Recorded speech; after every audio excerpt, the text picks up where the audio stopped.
get these cameras. There we go. Henry County Commission, Henry County, Missouri, Thursday, May 1st, 2025, 10th day of the April term.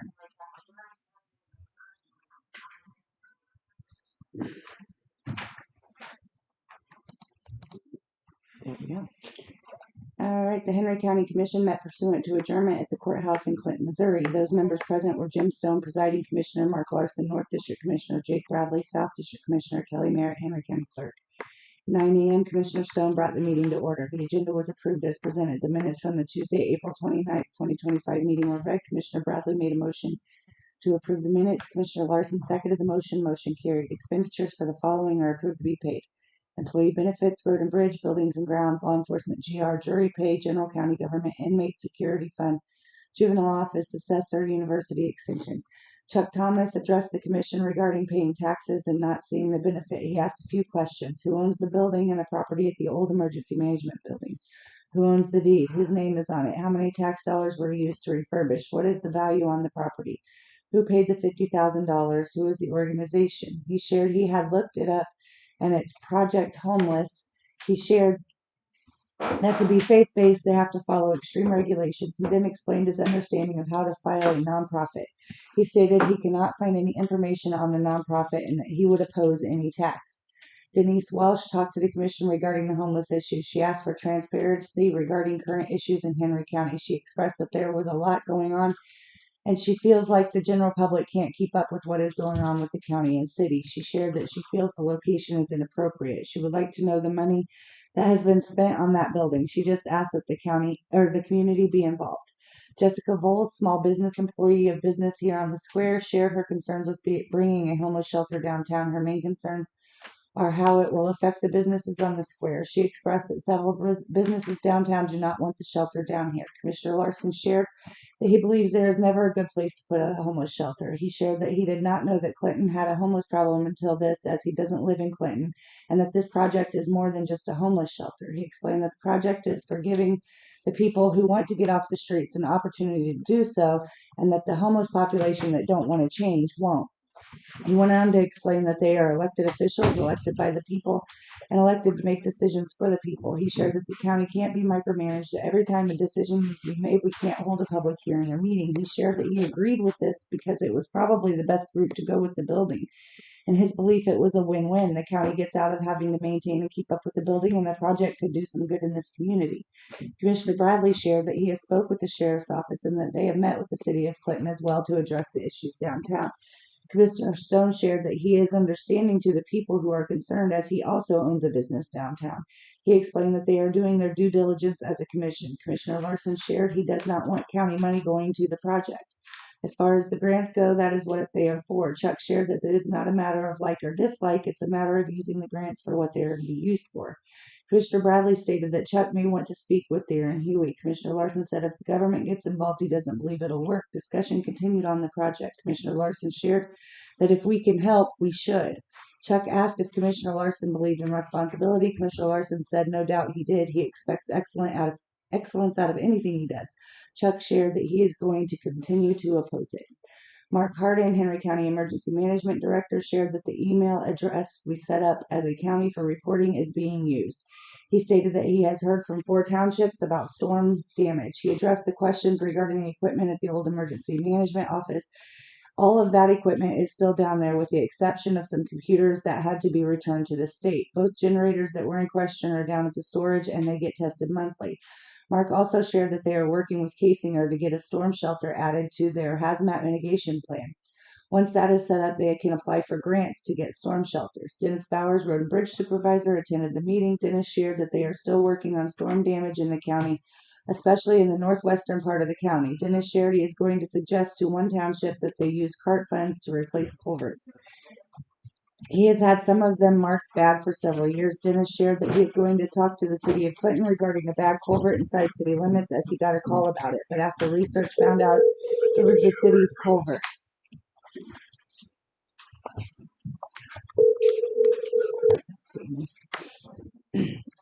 He wants to put out for a bid a truckload of channel. Commissioners agreed that Dennis needed to bid it out. Commissioner Larson and Dennis Discuss Northwest 1100 Road in Tebow Township. Dennis stated that he was contacted by an individual regarding the state of the road. Dennis shared with the township that he had gotten a complaint. Jake asked Dennis about Southwest 1101 and Southwest 900 roads and Bear Creek Deepwater and Wagner Special Road District. There was a DNR inspection that was supposed to be done. Dennis explained what was being done. The new road and bridge employees were discussed. At 10:18 a.m., Commissioner Larson made a motion to go into closed session, RSMO 610-021-3, to discuss employee-related issues. Commissioner Bradley seconded the motion. Motion carried. Larson, yes. Bradley, yes. Stone, yes. At 10:31 a.m., Commissioner Larson made a motion to go in closed session. To end closed session, Commissioner Bradley seconded the motion. Motion carried with a roll call vote. Larson, yes. Bradley, yes. Stone, yes. At 10:31 a.m., Commissioner Bradley made a motion to go into closed session via RSMO 610-021-1 to discuss legal matters. Commissioner Larson seconded the motion. Motion carried with a roll call vote. Bradley, yes. Larson, yes. Stone, yes. At 10:48 a.m., Commissioner Larson made a motion to end closed session. Commissioner Bradley seconded the motion. Motion carried with a roll call vote. Larson, yes. Bradley, yes. Stone, yes. Assessor Scott Largent and Collector Treasurer Rick Watson attended the meeting to discuss Senate Bill 190. Commissioner Bradley asked about the cost of the software and company who has the software. Because the assessor and collector both use Ulrich and not all software is compatible, the county would have to go with the same company to update the software, or it could be way more expensive and problematic to get something that would work with what we have. Assessor Largent explained that he believes the county needs to move forward with adopting an ordinance to freeze senior taxes per SB 190. Scott suggested that the county put the same regulations in the ordinance as the senior property tax credit, house and 5 acres, and then the decision needs to be made on what buildings the freeze would affect. Commissioner Larson asked if it would be simpler to include anything on those 5 acres. Scott explained that it is not that simple, as someone could be running their business out of their garage and that wouldn't qualify for the homestead and other things that make it more difficult. Scott expects 2,000 to 3,000 people to sign up for the freeze. Commissioner Larson questioned if people petitioned to have the ordinance passed, would that take the liability off the county? There was a lot of discussion regarding the application process. Commissioner Bradley made a motion to adjourn the meeting at 11:50 a.m. Commissioner Larson seconded the motion. Motion carried with a roll call vote. Bradley, yes. Stone, yes. Larson, yes.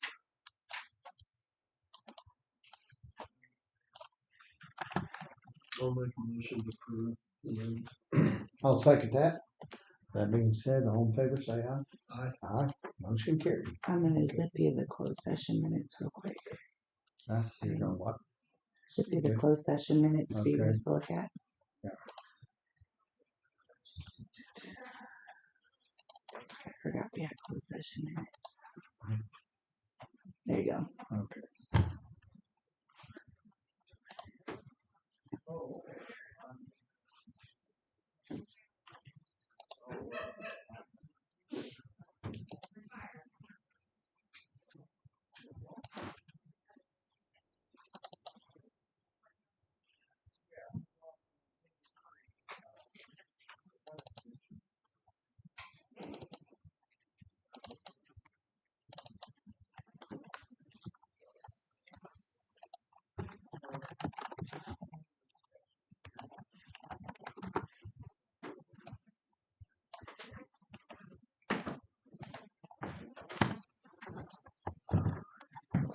So it looks like you're missing both sides completely. Yeah, I'm not zooming my camera out yet. I'm going to There's leave it. about I'll a 10 fix it. second delay. Thank you.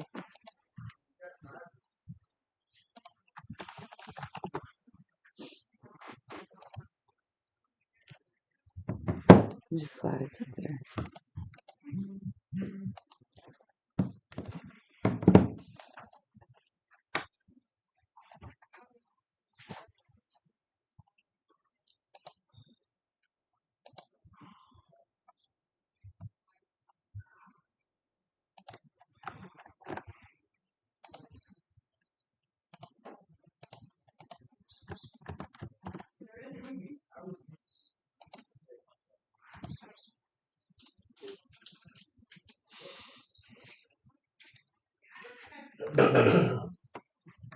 You get a chance to read. Yeah, I'll make a motion to approve and then close. I'll second that motion. All in favor, say aye. Aye. Aye. Motion carried. Close minutes. Thank you. Big old stack of bills today.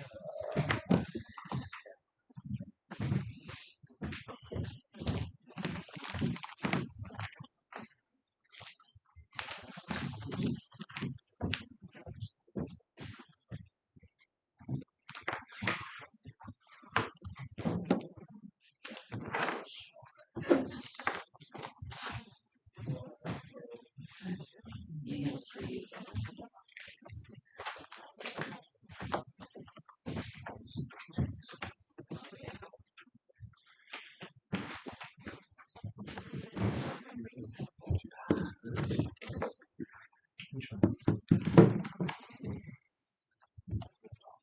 Damn that.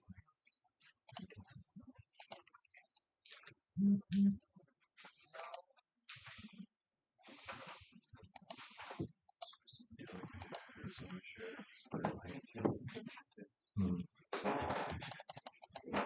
Maricopa County. Arkansas. Arizona.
I like you, Jim.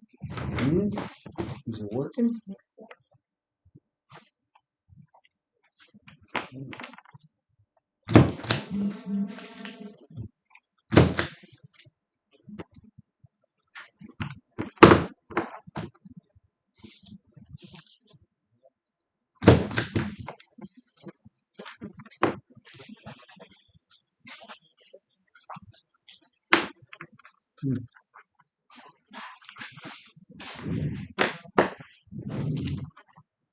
Doesn't work like it was supposed to. Where's your stapler? Huh? Your stapler. Full? No, just a Oh. stapler. I had a little one up there. Where's my little? Oh, here. It's hiding. Find it?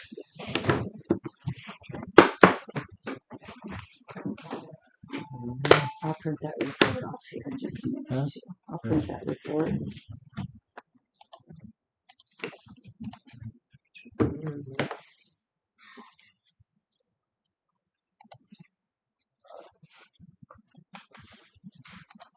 Alright. Got to check the wrong place.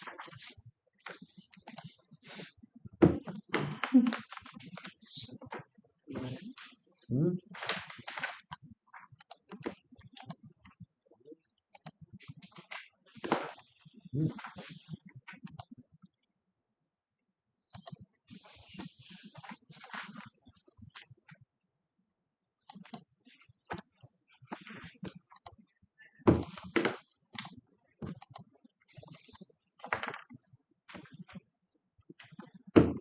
Mark, do you want a copy of that printed off as well, that report?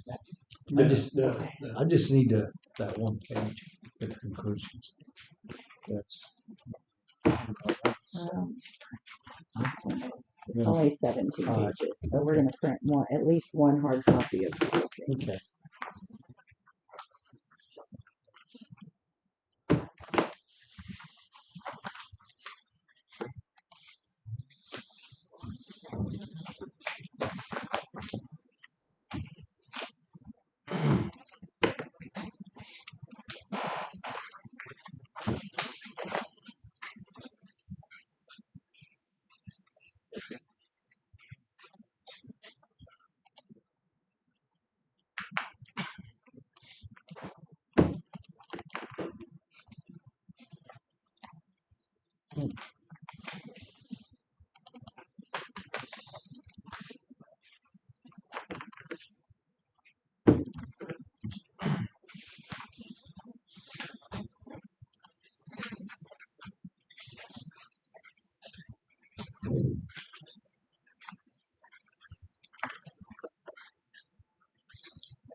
That run capacitor on the tail, prices up, big. Which one? The run capacitor on the tail.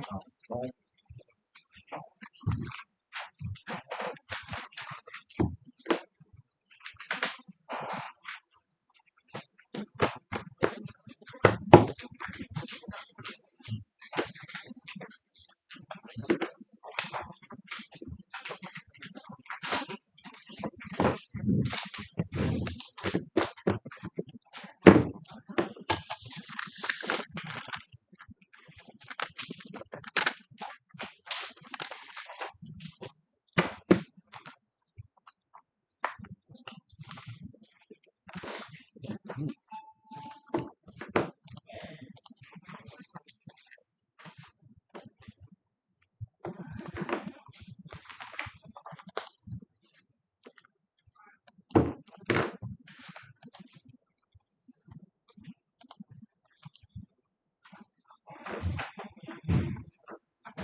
This is the treasure report for the end of March and the quarters, and here is the contract agreements.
sort of like that.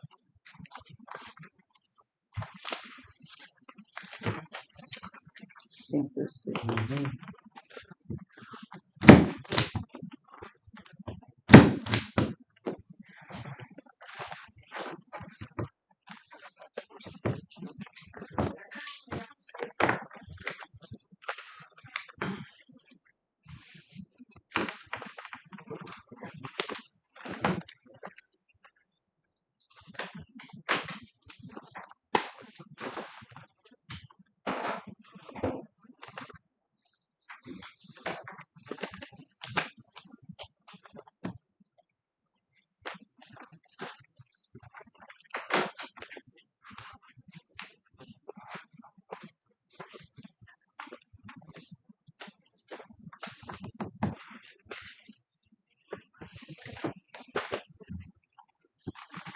Did you print me out? I printed the whole thing, and Okay.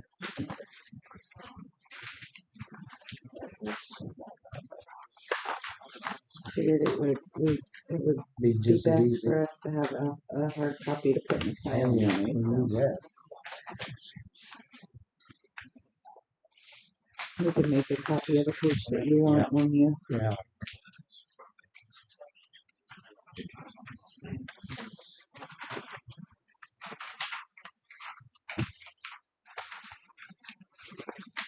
Oh, no. Oops, I did put that check on the That's what happens when you've not had enough coffee in the morning and you're trying to staple checks. Oh,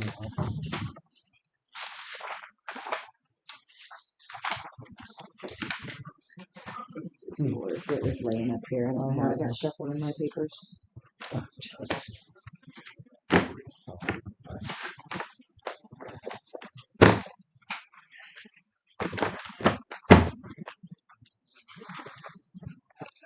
this one.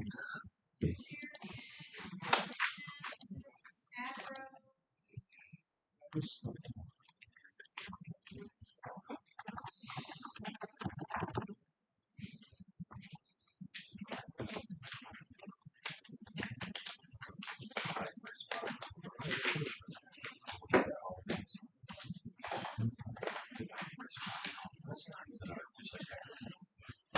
But what they call it, as long as it's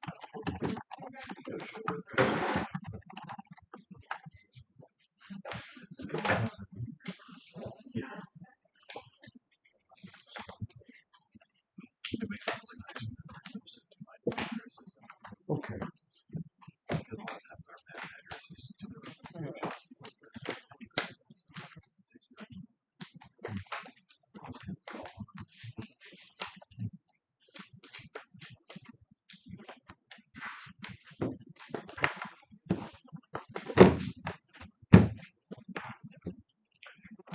Okay, so The sheriff's the first on the agenda, we so better we might as well go just ahead and need to get- move on. Okay, Sheriff, Sweet. we're ready. Yeah.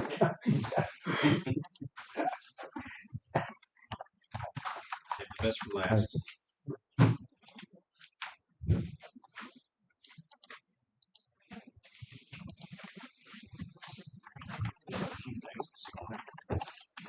Doing well.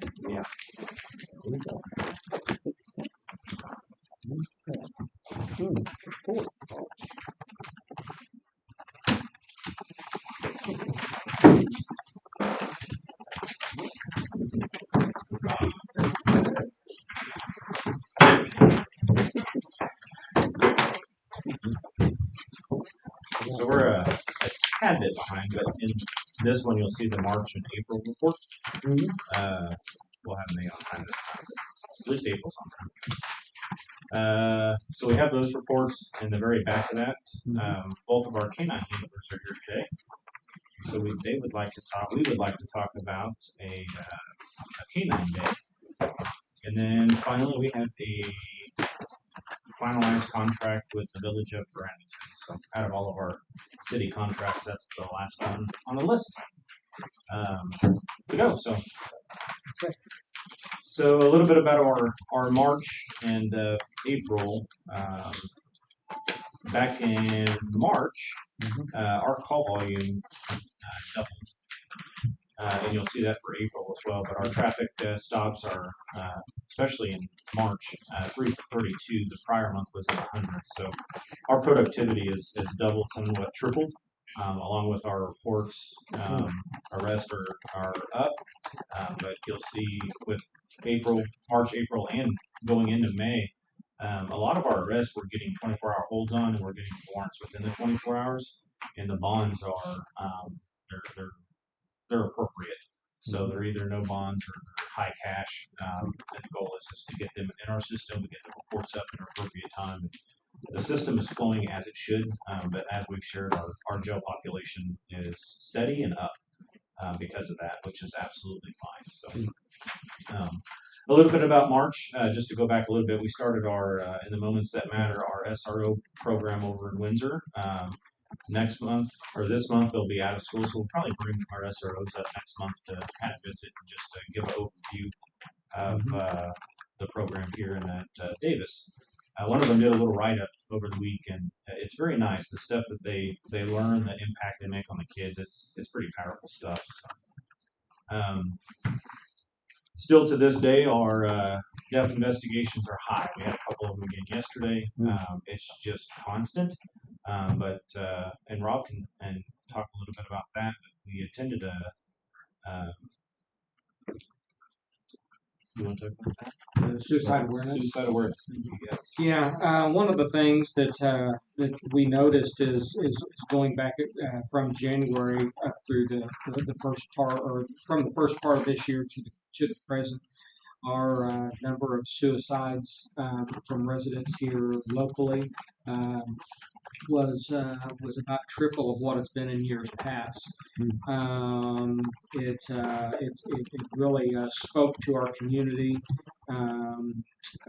Pastor Anthony with Life Ministries reached out to the sheriff's office and to the Truman Area CIT Council about having an evening service on a Wednesday, just to make the community more aware of what's going on, resources that are available, how to reach out to those resources.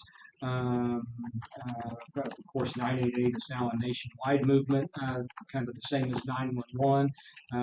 We hope at some point we get nationwide, we get to the point that people recognize 988 as a number synonymous with being a crisis line you can call. Not necessarily. There's this misconception that 988 is for suicidal folks, and that's not the case. It's for folks that are experiencing specifically a crisis incident, crisis event, anxiety, and then you just need somebody to talk to. Now, if somebody picks up the phone and calls 911, normally that 911 operator will send that call to law enforcement or medical folks, and sometimes they just need somebody to talk to, somebody who is trained on the other end of the phone that can talk to somebody and give them resources. So it won't necessarily elicit a law enforcement response or a medical response because there's trained operators on the end of the 988 call whenever they call in to be able to help those folks and visit with them. Our Truman Area CIT Council meets on a monthly basis. This is something that we've talked about as well, about just more community awareness, being able to make everybody aware that those resources are available. There's something that's going on for folks in our community that are just reaching, a level where they feel the necessity to take their own life. So we're definitely discussing it community wide. and discussing different avenues that we can follow, how to reach out to those folks, to let them know that there's answers out there. There's people that's willing to help them. There's a stigma that if you reach out, that there's going to be a label that's going to be put on you, and I think we've got to get past that statewide and nationwide. That's not necessarily the case. People hit, anxiety levels can reach certain degrees for whatever reason, and there's resources out there that can help you to cope and deal with those.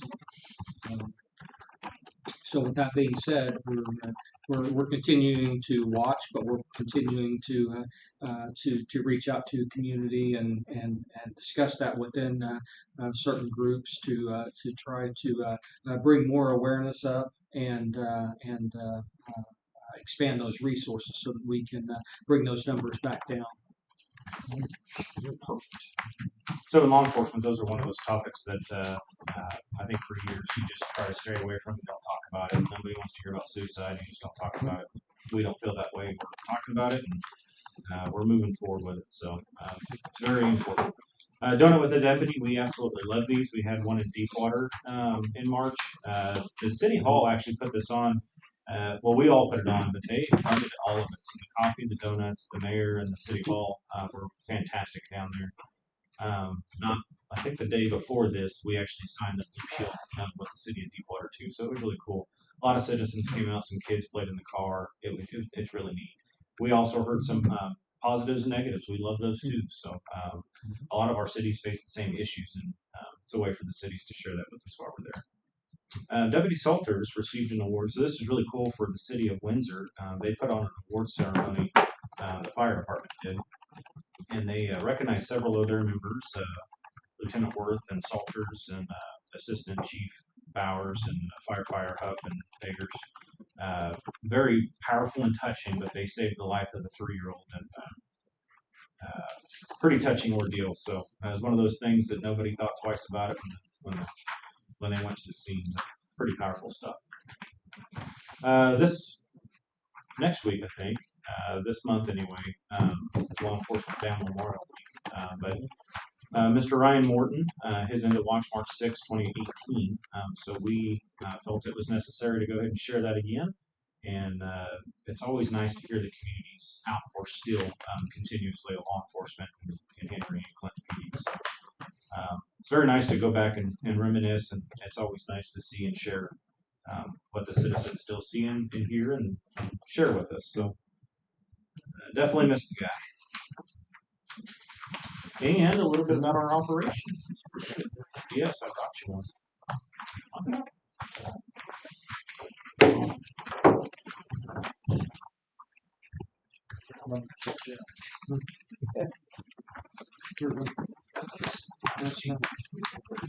That's my bad. So operations, some training.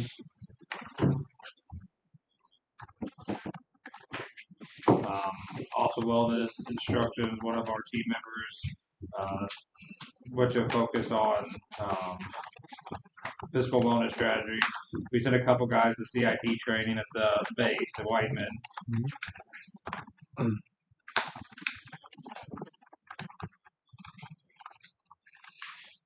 Leadership and supervision training.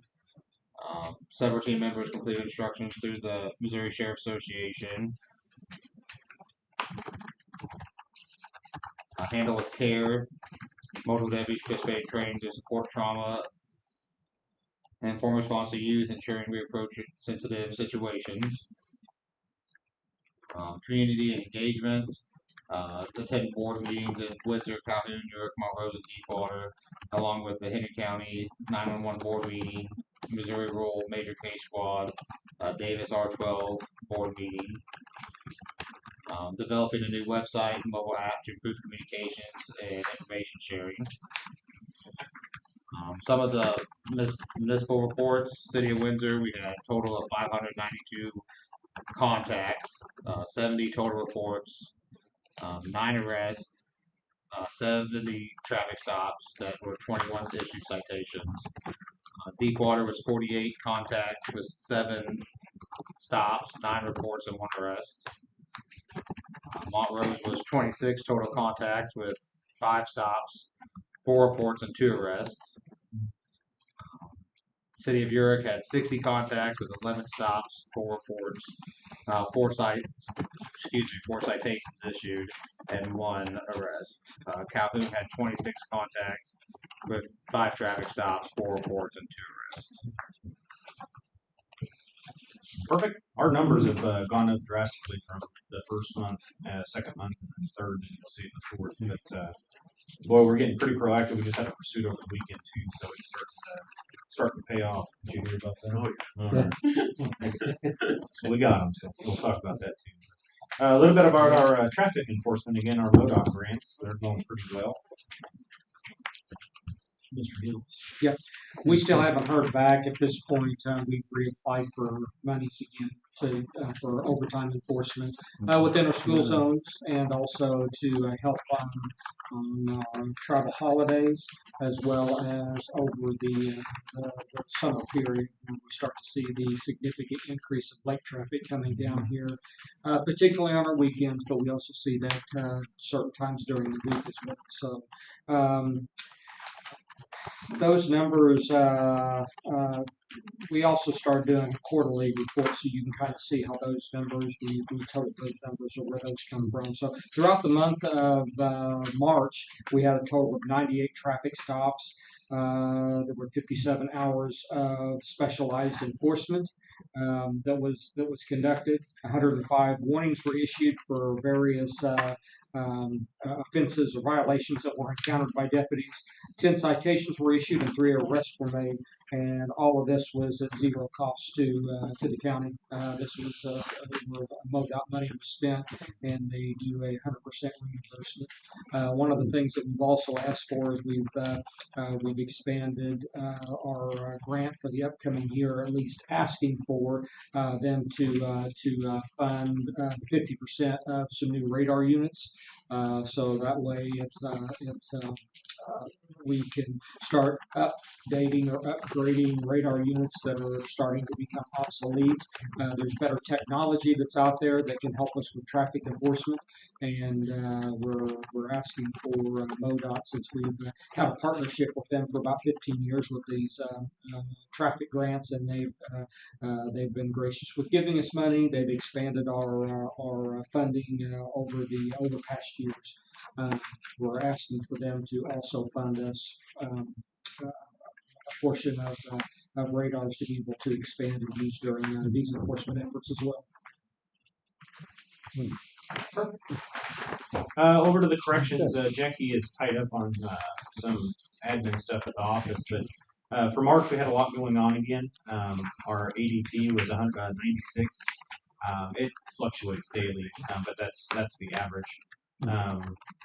You can see our partnerships and revenue pretty consistent. Witten, Platte, St. Clair. A little bit on the staffing side, Deputy Hinkle transferred over to the road patrol. He is doing fantastic. Officer Hinkle was promoted to corporal. He was kind of his day shift supervisor and was doing really well at that. And Mr. Quillen joined our team. He has some prior jailing experience, and he's doing fantastic. Our live scan machine was down. We were fingerprinting an individual a couple of months ago, and she scratched the machine. So that obviously that was a big deal. Our CCWs were down. Anytime somebody was arrested, they couldn't get fingerprinted, and then the judge couldn't issue fingerprints to be done either. So what that means is about 2 months worth of the judge now issuing fingerprint orders, and they all have to come back to the office to get fingerprinted. So, but it's up and good. We had a grant on that as well. So we have a brand new up-to-date fingerprint machine. So those things last quite a while. We had our Turnkey Corrections is our inmate technology vendor. They came out and updated our systems, and now we have a 1-to-1 tablet ratio, which is a big deal for inmates. It's no different than it's a tool.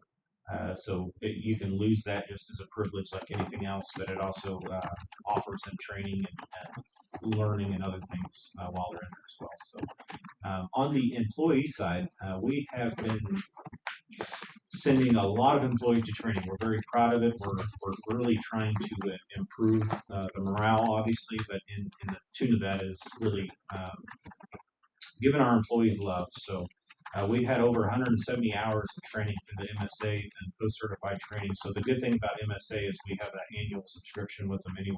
So a lot of the trainings are free. We just obviously backfill their slots for the day and they go off to training. Several of those were supervisors trainings.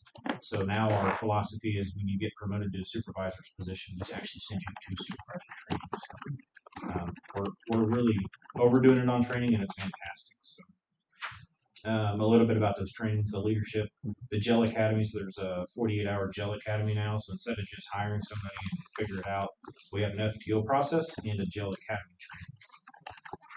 And then additional 80 hours coming up for quarter 2 and 3 already in the books.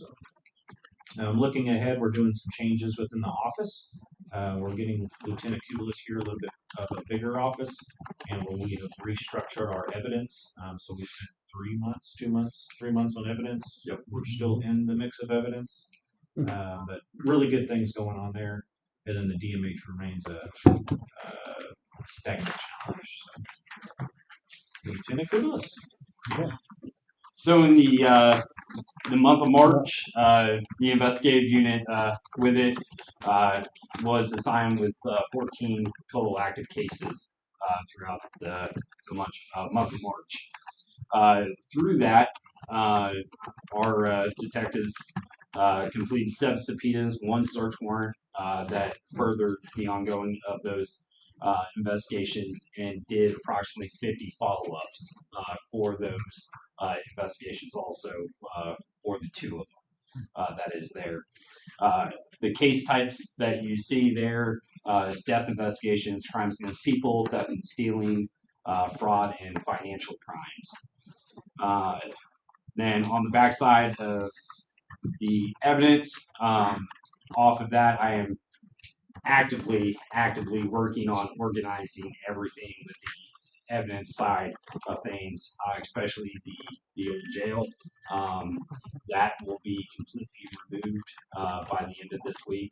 All I have over there left is just firearms. So that is, we have to document those pretty well, which I did.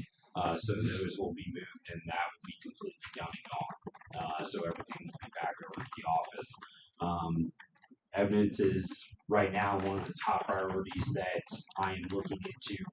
So we have a fluid system of it going from the deputy to the pre-evidence to myself and placing it. So if for some reason something happens to me, the next person can come in and see it, and they know what's where and where it's at. So the unit overflow and outlook, though we are small, obviously 2 detectives and myself, we are small, but we maintain a high caseload for this county. So further down the road, we're obviously looking to expand, but at the portion of it, I can't give thanks enough for the 2 that I do have that are completely working their butts off. They are completely awesome in that. So with that, when I say expand, we're looking at the capabilities to expand more into the narcotics side of things, which, lo and behold, we need it. Narcotics here are one of the top things that go into the other reports. This theft and stealing, financial crimes. So once we can get a good moving step towards that, we should see a lot of productivity coming out of my office when it comes to that, especially on the patrol side too. Absolutely. We have a lot of things to talk about. We could talk for hours on all of these. One thing about the evidence, it's an understatement, but we had Cass County come over and start this thing off a couple months ago, and they put in several hundred hours. They had the first week 3 employees, and then the second week they had 7 employees come over. So they went through every piece of evidence. They touched every piece of evidence. We categorized it, recategorized it. Thanks to Kelly and Rick, we were able to get some more shelving.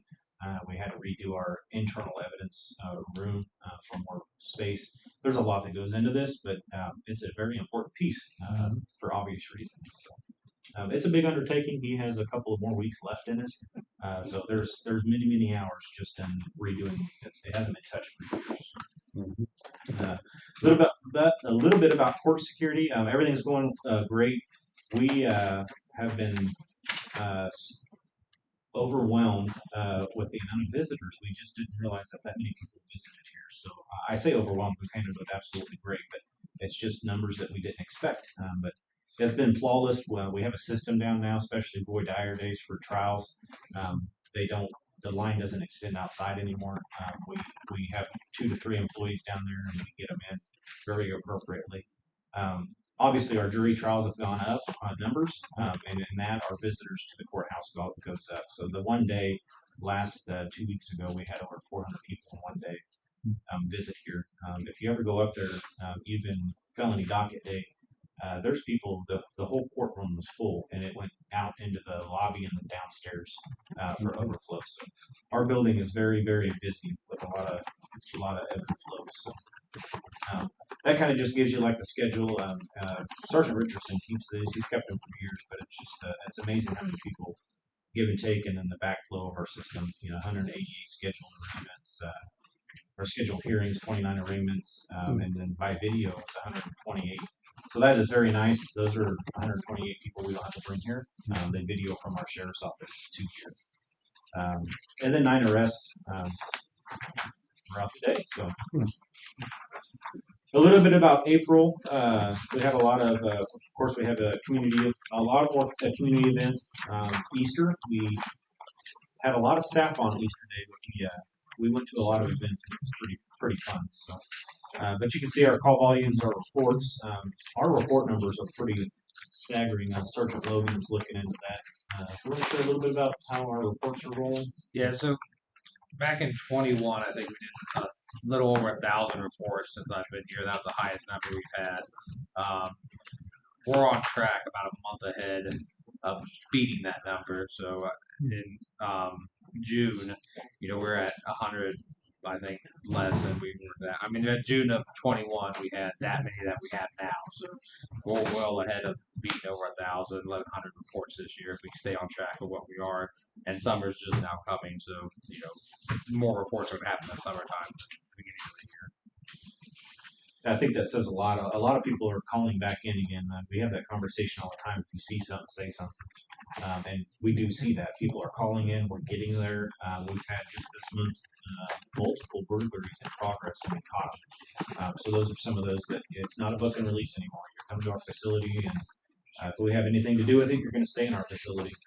You're not going to get out and do it again. So a little bit about the moments that matter. Some people playing some April Fool's joke. It was kind of nice, but the one day I walk in the office and I'm really looking forward to a donut. It's a veggie tray. So, kudos on them. It was funny at the time. She did bring us 2 dozen donuts the next day. She felt bad. Had donuts with a deputy over in Urick at K7. That was a great time. She's a long-standing member over there, and hate to. As we're talking about that, we just had a fire over there this morning, so I'm sure she'll be shut down for a little while. But yeah, they're over there right now as we speak. So, had a resource fair over at pediatric place. That was pretty cool. The pediatrics place was kind of thinking about us on this event, so this was a way for us and our deputies to speak, talk, and interact with that population, and it was really cool for them to see us, talk to us, and playing with our gear. And it was a way for us to talk to them and communicate with them. That's one of those things that we always talk about in law enforcement. That having that extra little care doesn't hurt any. In the future, I think this month actually, we're getting trained on Project Lifesaver. Project Lifesaver. So we'll share that with you once we go live with it. But it's for just this. We've had several up in Johnson that we didn't make it in time, but. This idea is if a child goes lost, we have a receiver, and we can do it in that area, and the receiver will take us to them, long story short. So we'll bring that up here and share it. It's really cool. The health center's putting that on, and they got a grant through Truman Lake Foundation for that. So we're excited to partner with them on that, and we'll push that out here, by the end of the month. So probably next month we can share that with you. And one last, a little bit about our operations again for April. April we had 456 total contacts in the contract area, 14 arrests, 97 traffic stops, 9 citations, 51 reports. In the rural area, we had 825 contacts, 13 arrests, 157 traffic stops, 34 citations, and 70 reports. Me and Sheriff were looking at numbers, and Windsor is about 1/3 of all of our contacts, of all of our citations. I mean, all of our reports and everything like that as well for the month of April.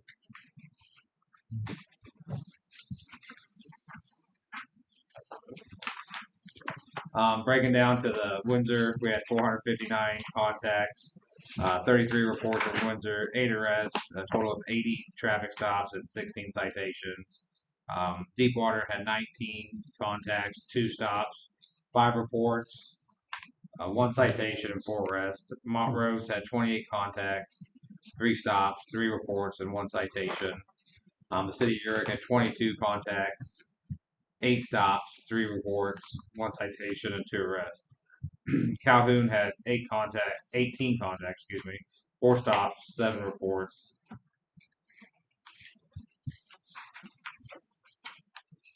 A little extra about all of this. So obviously we have 5 municipalities that we contract with, and each one is a little different. Each one has a little different on the policies and procedures, or I should say the statutes, city statutes. Some of them want us to do a lot of traffic stops, some don't. Some want citations, some don't. So obviously the Windsor area, we have been hitting it very hard. It's a well-known fact. Obviously we have 24-hour protection there, and Windsor needs a little love. So we've done that. Our numbers have been drastic over there, but our citations are, as I always tell the staff, and I don't hide it, I'm not a big citation guy. We leave that to the higher patrol to go out and do the traffic stops, but our traffic stops are really good traffic stops. I know some people are here or there. It's like, well, you're pulling them over for no turn signal. Well, our traffic stop Saturday was just that. We had no brake lights. That turned into a pursuit. So those little traffic stops turn into things. That's why you see our citations go up in certain areas. Those little traffic stops turn into drug arrests. Last month it turned into a distribution case. So those little traffic stops turn into something when you see us out there doing those things. But our numbers are going up as well. A lot of speeding issues in Windsor, a lot of smaller things like that. Trying to tackle. So. Some other cities, like Montrose, they're not really big on traffic stops or citations. So we still do traffic stops, of course. We do those everywhere. But some cities, you just won't see a whole lot of citations in those areas. Rob. Yeah. So when we were talking about the March numbers, I told you that we were starting to do a quarterly report. I'm going to read the quarterly report, which is January through March, what the total number of enforcement activities was for those 3 months, because I want to show you a comparison with how busy the guys were when they did this specialized enforcement in just the month of April alone. So our quarterly report, January through March of 2025, there was a total of 191 traffic stops conducted across the period of those 3 months, 118 specialized enforcement hours. There were 14 citations issued, 205 warnings issued, and there were 6 arrests that came from that specialized enforcement across those 3 months. So when we get to April, within 1 month of specialized enforcement, deputies conducted 154 traffic stops. That's just the month of April alone. There was 98 hours of specialized enforcement, 139 warnings issued. So that kind of tells you how busy the guys were just within the month of April. That proactivity, the productivity as well, when it comes to out there looking for those hazardous moving violations, dealing with those folks, trying to make our highways safer. We all have family and friends that travel those roadways. For a number of years, Missouri's fatality rates have been up over 1,000, which was drastically too high. Those numbers kind of came about directly after COVID. people got used to there being less cars on the roadway, less enforcement activities going on, so people drove faster. MoDOT thinks that's directly related to why the number of fatalities have gone up in past years.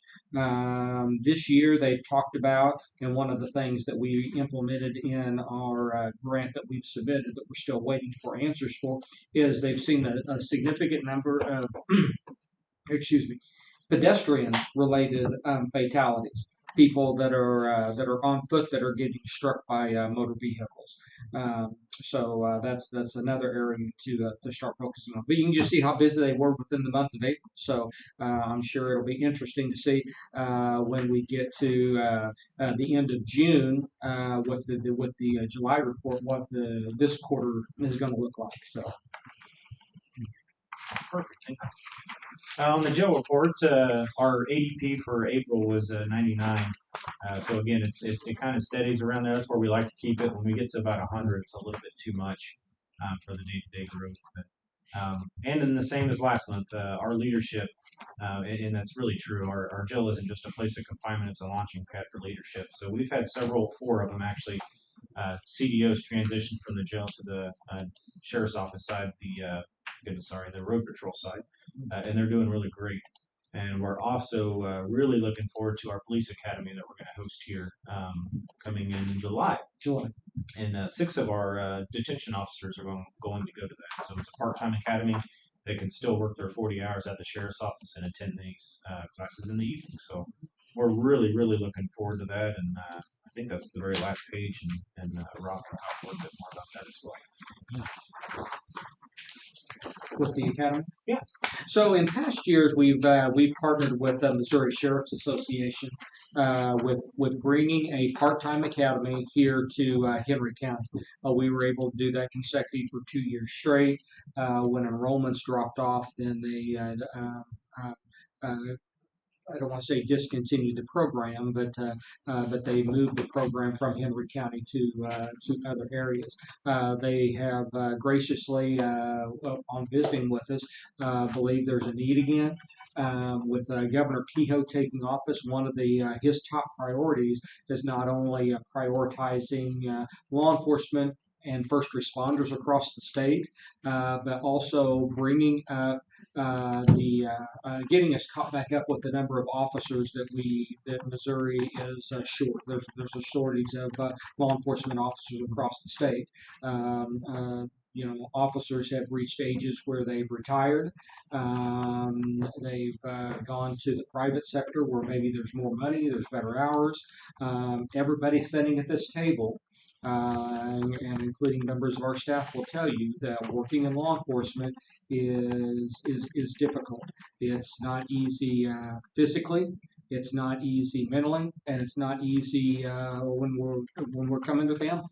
And over a number of years, we've lost a lot of good officers for many of those reasons, along with other departments across the state of Missouri. So that was one of his initiatives. With that being said, he has opened up a line of scholarships where folks that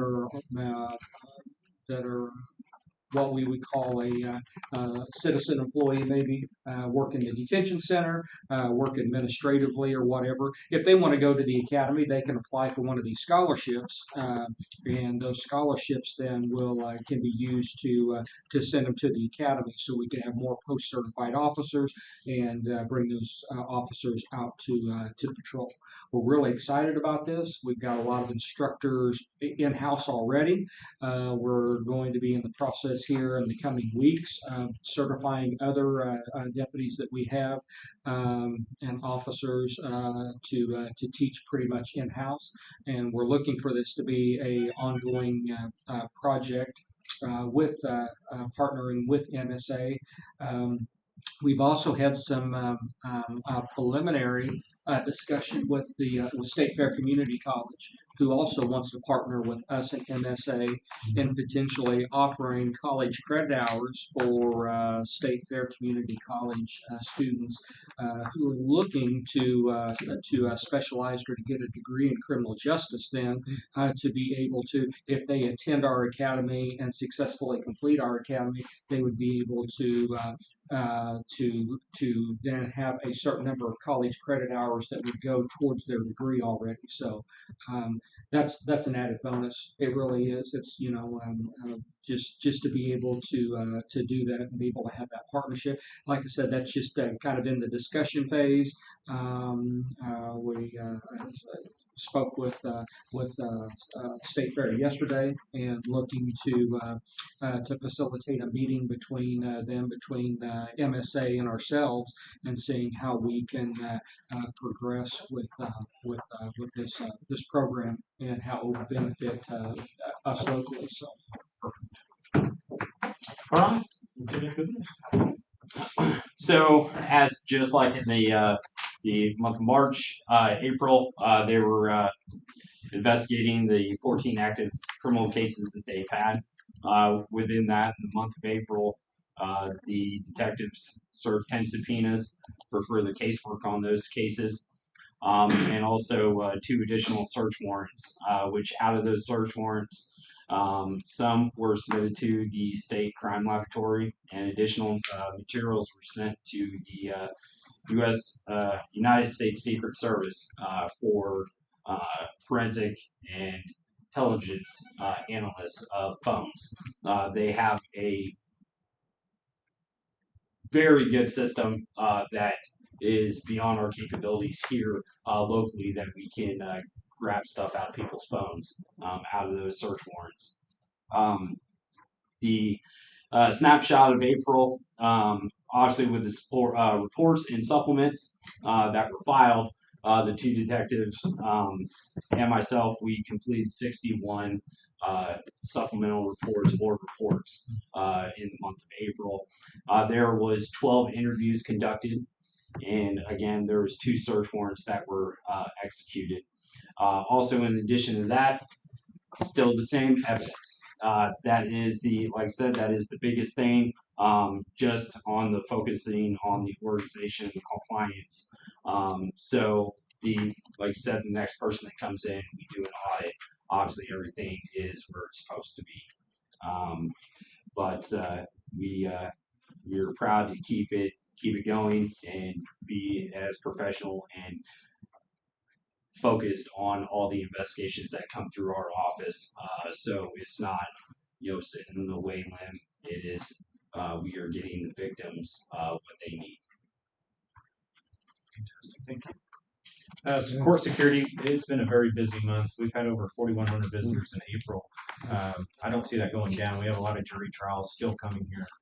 We have some from other counties coming here as well. So very busy place. It's good that they look for us to do that too, and we're absolutely fine with doing that. So a little other update. Thank you, Kelly, for helping us with our website/app.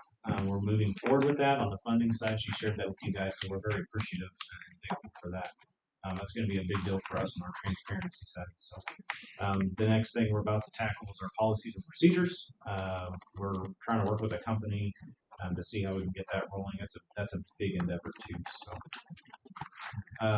before we jump into the rest of these, you guys have any questions on the operations side of things? It's a whole lot. No, you covered a lot. It is a lot. It is a lot. Perfect. Canines. Yeah. You want to start this one? Sure. Good morning, Commissioners. I'm Sergeant Brand. This is Sergeant Logan. We're here to present an exciting opportunity to help build and strengthen the bond between our Sheriff's Department and the community. Currently, we have a lot across from the Sheriff's Office that is designated for canine training, which we have some equipment that was generously donated to us. And over time, several community members have asked to use that equipment. But due to liability reasons, we have said no on that.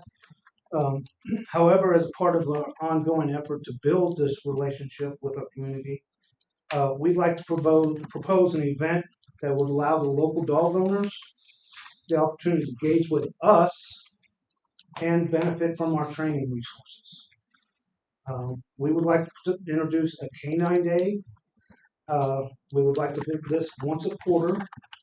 It would be led by Sergeant Logan and myself, since we are the canine handlers of the department. It would also allow community members to work with their dogs on the obstacle course, learn valuable training tips, which we've been fortunate enough to learn from other handlers and other instructors, and watch live demonstrations of our canines. The details in the requirements. Yeah, so some of the requirements, we'd have to make sure everyone has proof of current vaccinations. We would require all dogs to be leashed, muzzles if the owner thinks that there might be an issue. Just have the dog muzzled, but that'd be up, to us and the owner. We would require a liability waiver for them to be on the property, if they'll be on the equipment.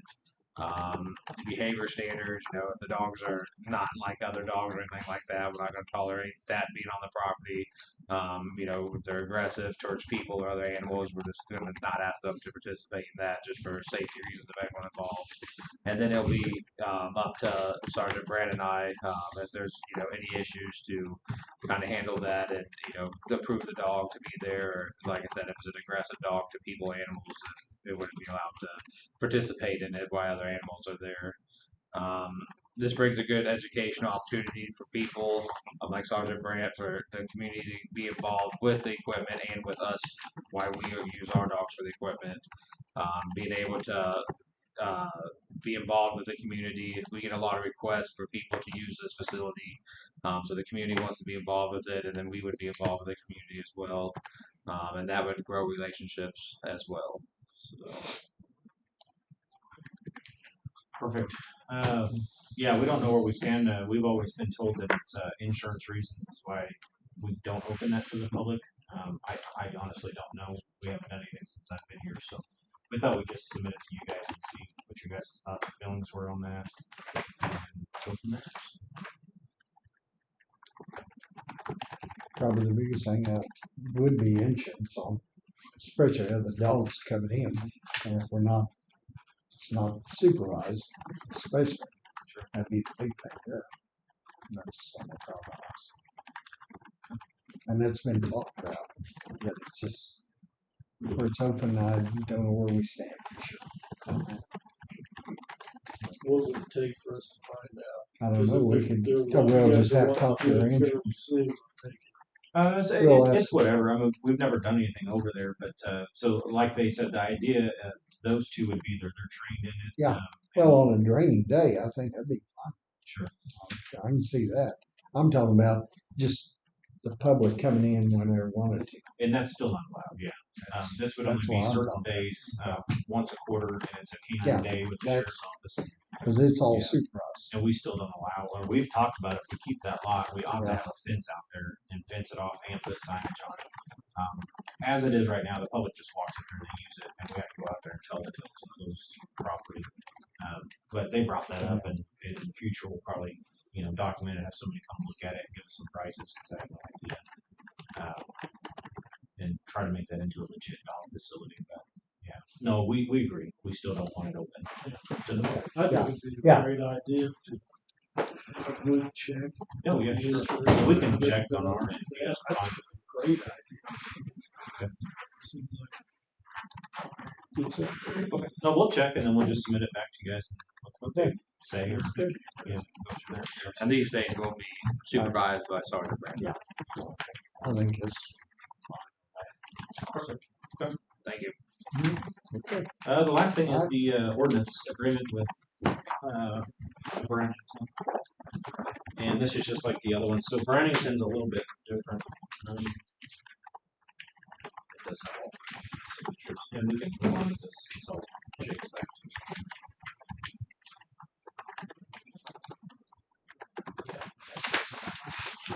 So this is just like the other cities, but Brannington's a little different. They don't have set hours. This is just as is and as needed. So if we go write a citation for a city ordinance, we bill them as needed. It's not like a set hours.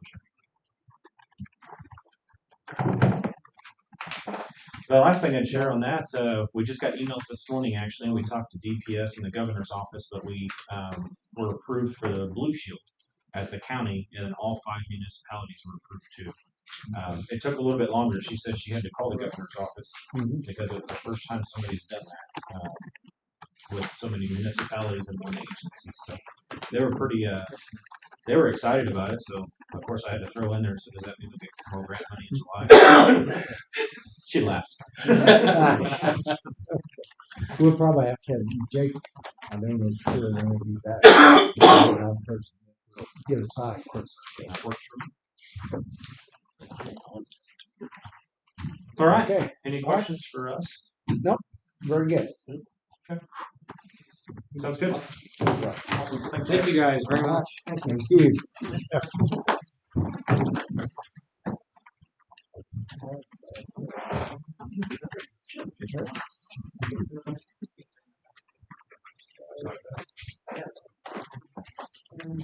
Oh, that's the part. Where was that?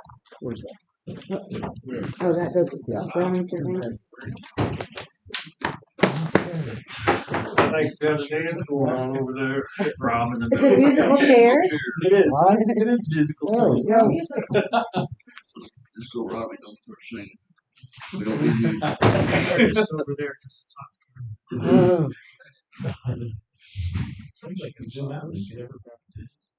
The two sides are She can zoom in and out. Yeah, we're good. We're gonna have somewhere to hide. okay, let's see, Kelly gets back.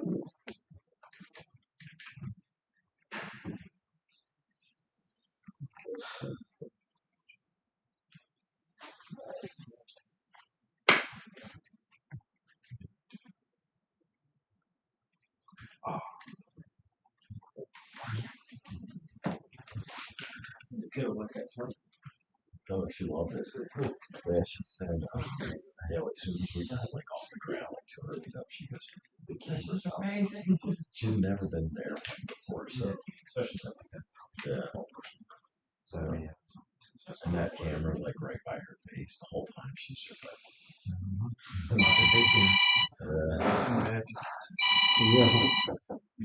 yeah, she's been bugging me every the last couple of months. How it goes. So I just blind season just Sorry. I have to have 3 takeoffs and 3 before I can get passenger. Yeah, Three takeoffs. Yes, sir. Brett, he's here. So just take passenger. Sure. And I had to go him- He's ready to go. We'll Get him out of here. Okay, Brett, we'll go ahead and All right, Sunday. Well, sorry about the scheduling, but thank you for sliding me in here real quick. Just wanted to give, I'm Brent, I'm Director of Engineering. Yep. Just wanted to give, this. Yeah. That's good. Okay. So, I just wanted to give an update on this, bridge Yep. over White Oak Creek, Northwest 400 out there.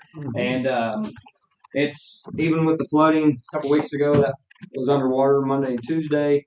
They were able to get their abutments formed up, and then last Monday, it was underwater again. But on Tuesday, they were able to pour their abutments and get that in. So they're working around with all the flooding.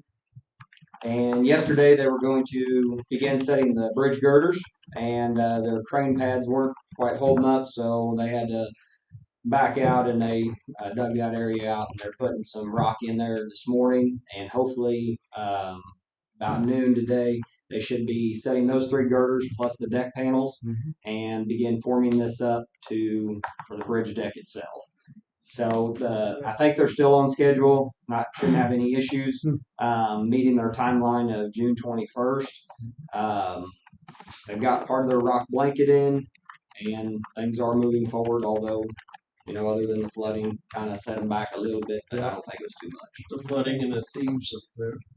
Yeah, they did have a break-in, unfortunately. I'm sure you guys were out there. They said possibly 20 to 30,000 worth of tools and stuff that was stolen. Unfortunately, that was 2 weeks ago today, I guess. And then So this weekend, they hit them for about 200 gallons of diesel. I didn't hear about that. Oh, I did not hear about that part. So Yeah, he wasn't in a very good mood yesterday. yeah, yesterday was a pretty rough day, especially like I said, having those girders there and they were wanting to set them girders. And they finally called at about 3 o'clock and said we need to dig all this out. And, for those Start crane over. pads, the car started sinking and stuff. Those girders 90 foot, 8 inches long, and yeah. So, but I just wanted to give a quick in-person update on that. I'll send this out later today or first thing tomorrow in email. I believe there is a Mark, possibly I've been sending this to, email Mark 1 or something. Mark, It Mark, keeps Mark kicking L. back. Should be Mark L. Mark L. L, not Mark 1. Okay. Mark Very good. L. I'll get that changed. So I don't know if they've been forwarded to you or not, but I apologize for that. So I'll get that corrected. So, do you all have any other questions for me with this particular project? No, sounds like y'all moving right along. Yep, they should meet their target date, if not before, and I would expect about the 19th of the month to be pouring that bridge deck. No, So that's what I'm expecting. So, very good. all right. Well, thank you all. I appreciate your time. All right. Copy of that. Thank you guys.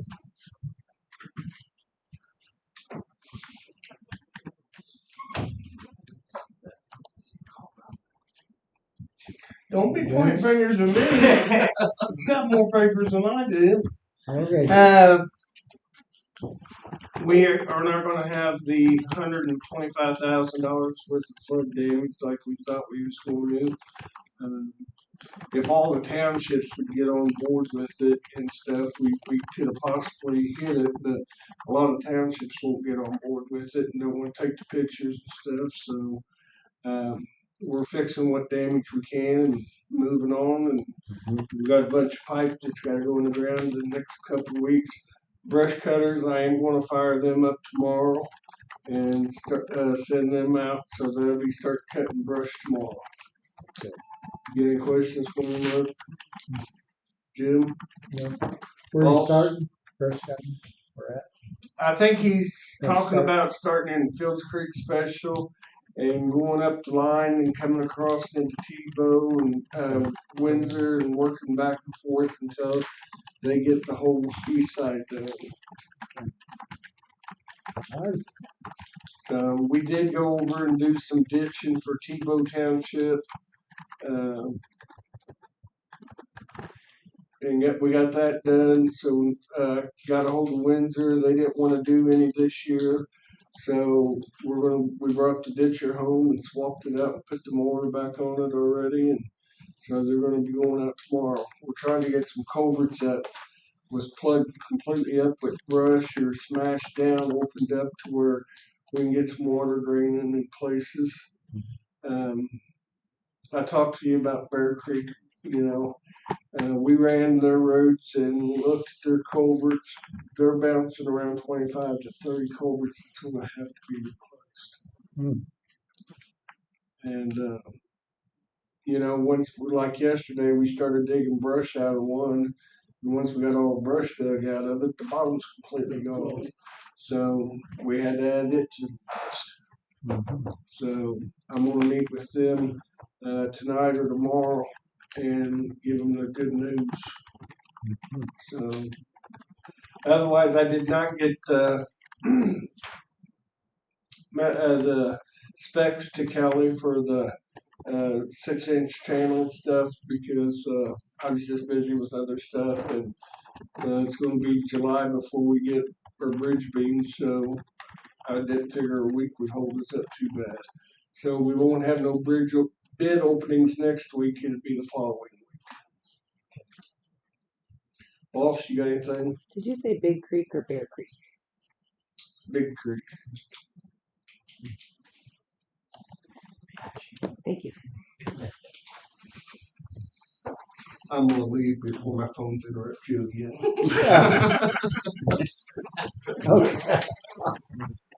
Okay, Mark. Generator install is going to start today. They'll be here to start installing the generator courthouse today. Finals are in. Are they all emailed? Yeah. Okay. So the summary's out. I don't know if you want to put it on the website or what you're going to do with it. presume, I you would, sent it to, I would put it you said, yeah, I mean, I presume, I'd be trying to put on there. Did you send that to Evergy and everything? Did that- on. I'm not know you sending it sent to me a anybody copy. till you. Well, I actually, sent it to Evergy this morning. So Chuck has it, and actually he just emailed me and thanked me and wanted to know when we expect to publish these results. So I can do it today. I think it'd be a good idea if people want to know. Are you gonna send me an email then? Yeah, I'll send him an email and tell him that we're putting it out today. I'll just put it on the main page. Yeah, I think that'd be good.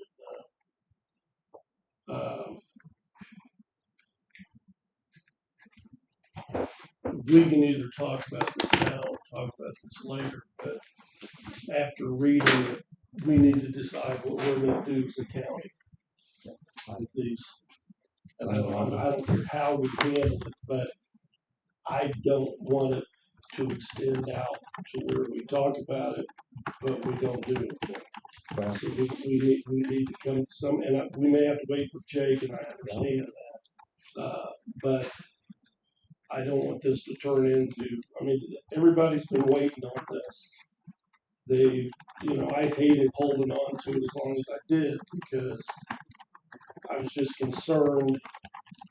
This somewhat explains it, probably a little better than if we just put graphs and stuff out there.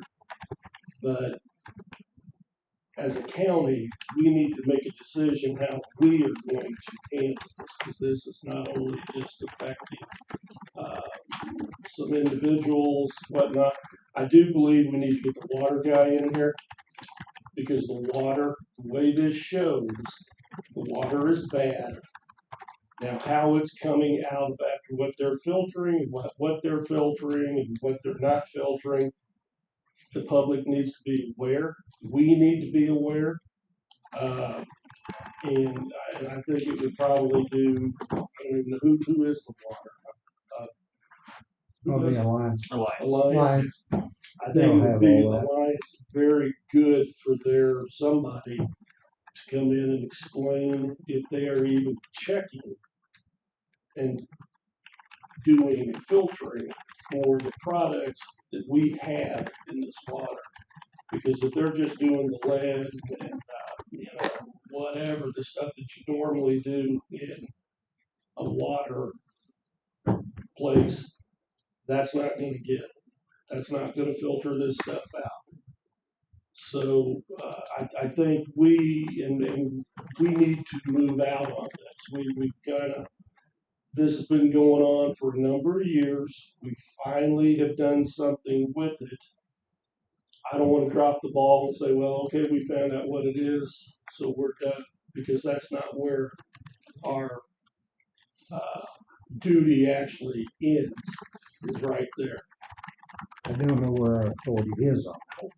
Well, That's the first thing I we will gotta find tell out. you, our authority, we actually are like I said, Jim, if you put this in government terms, you're like the president, Jake and I are like the legislature.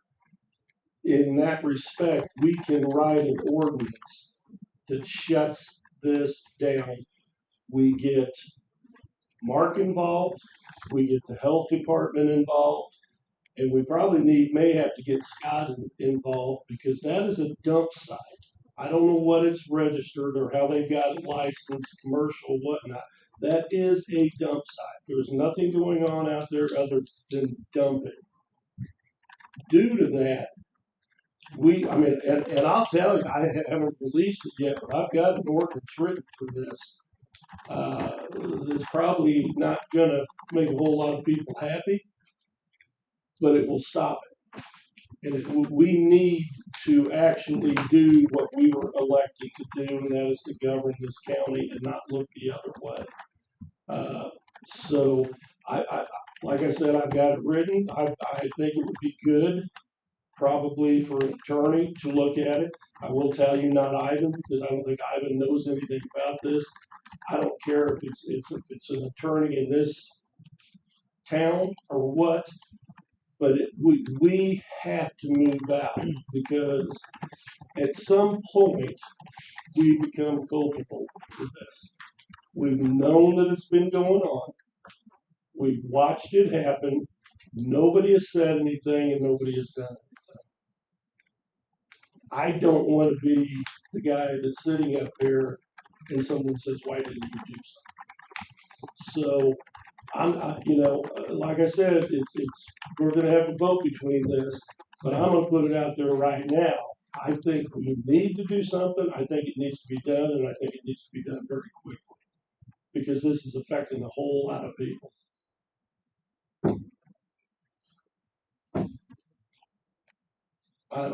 Trust me, I don't like it. It stings. I wish that I could just turn my back and say it never happened, but it has, and we need to do something about it. So It's permanent as a landfill. It's permanent as a landfill. It's permanent as a landfill. Then,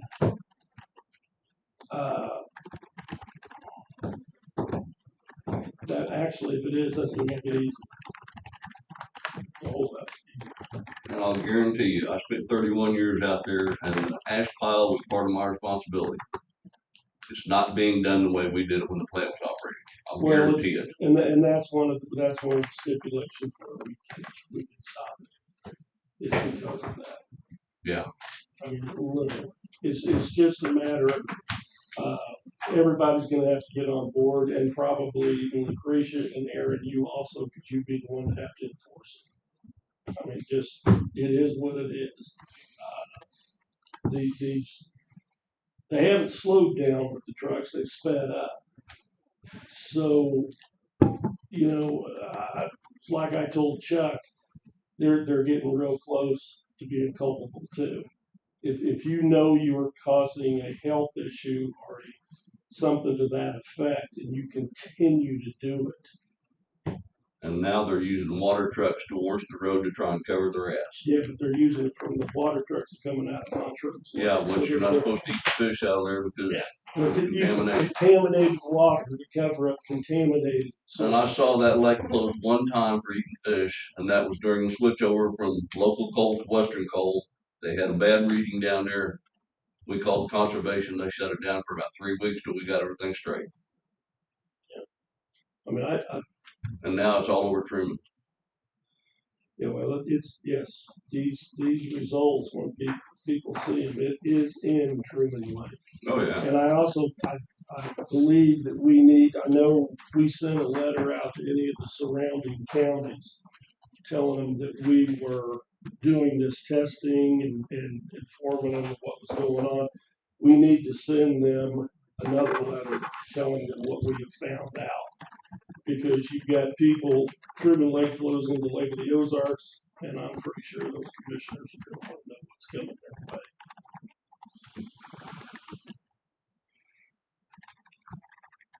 their way. I think first off, let's talk to Lucretia and see where we need to head.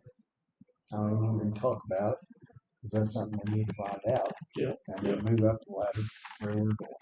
That part of it, if that's the case. And I don't know, that'll have to be discussed, because I don't know that part of it is separate. Because we're getting in a little different than normal county stuff. Questions about the testing? No, yeah, we sent a report.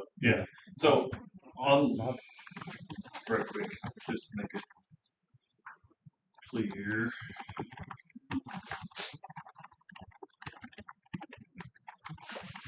Because you're going to post this online, aren't you? I only got one copy. But on the red, right? Yeah, that's not saying that it's there. It's not saying it's not there. It came back. I don't know. On the red. So from our lab, they had to dilute it down so much. So they're not saying for sure it's there or it's not there. Oh, they are. On the red. Yeah, on the red. The green is for sure there. Yeah. The red is a CYA.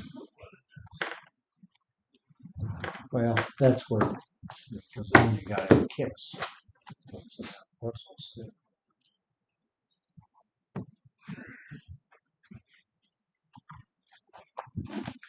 But that,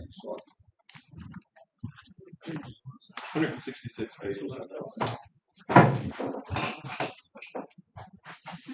Every test we have in the county, if you want to publish it, DNR is all right here. Did you, that was one question. Did you ever call them? DNR? I have not. Well, either that or Chris, because I'm trying to find out how DNR, this was sent to DNR under the guise of what? I know the preliminaries were sent to DNR. I don't know the final was sent to DNR, but I'll find out. Front page. And I'm trying to figure out where DNR gets off thinking that we are having tests done and they can just willy-nilly tell somebody, well, send me that copy too. If they wanted it, they could have done their own test. Well, they were there. They pulled their samples from the same samples. They just sent theirs to a different lab. Chris, our guy, pulled all the samples, and then DNR, he filled DNR's bottles. Okay. So it's all the same dirt. Not that I don't trust you. I don't trust you.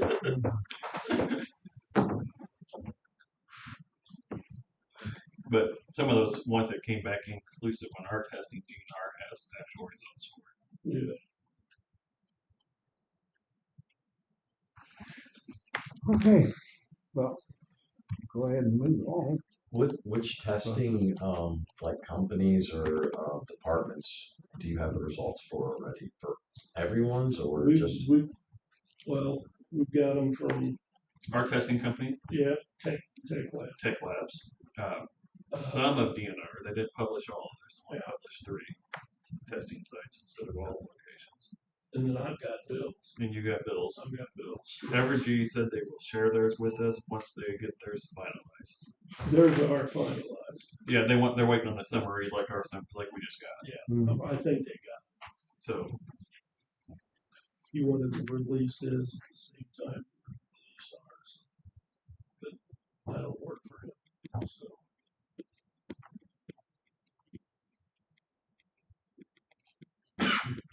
And that will, well, I mean, if yours, the results you're showing are pretty bad, right? Yeah. And every truck that keeps coming every day is making it worse. Yep.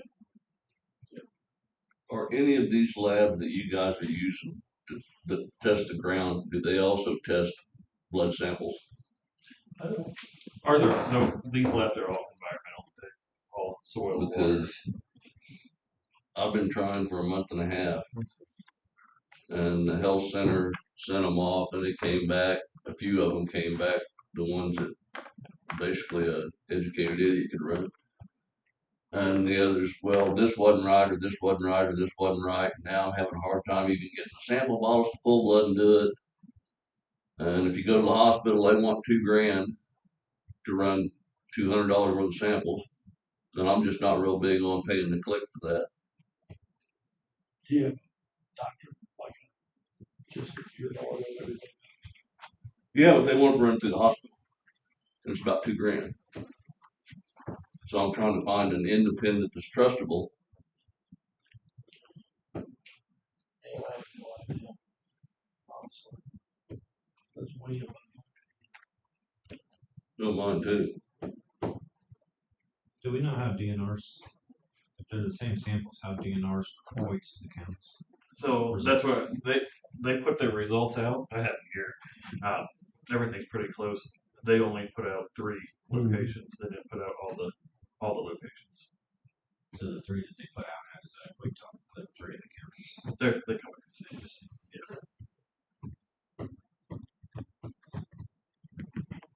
So to obviously get it with it being the same as equivalent, it's that bad. Yeah, I mean, if one was here and one was here, Right. and you're going to question something. Right. But since they all, I knew they'd come all out of the same tube deal. They should be pretty close, and it may be just a hair off. One may be a little bit higher, one may be a little bit lower. As long as they're within range, then I mean, there's an issue, but I don't think there's an issue with the testing side. I think, and what you were talking about, the red, they've got a number, they just can't. I mean, it's like, say I test right here at this spot, and I give you a distinct number, and I go over here and I test, and you'll have a red number. It's got that like triangle on it. Less than. Yeah, less than. They got a number, but they may have had to do something, thin it down, water it down, whatever it is they do to come up with that number. But I mean, you know, at this point, it's not rocket science. You know what I'm saying? I mean, if you got one here and you're 10 feet away, it's bad. I'm pretty sure the next one's going to be bad too. So, but they can't really, you know, because in case this goes to court or anything like that, they have to be able to stand behind exact what they're doing. They're not going to give you a guess and then go to court and stand behind it. So. Oh, I got I have tons of questions. But I only speak on behalf of the sheriff, not a citizen. But on those reports, it's a CYA too on the very back of that. But is there a company that can trace where this source is coming from? Then they're telling you what the soil samples are, but is there a company that can tell you, like, backtrace what this is coming from? So they can do, and we got a sample from the flash, but they can do genetics testing on it. Yeah. That's why we took it from the fly ash. Has that been completed? No. Obviously, everything's money. That's a lot of money.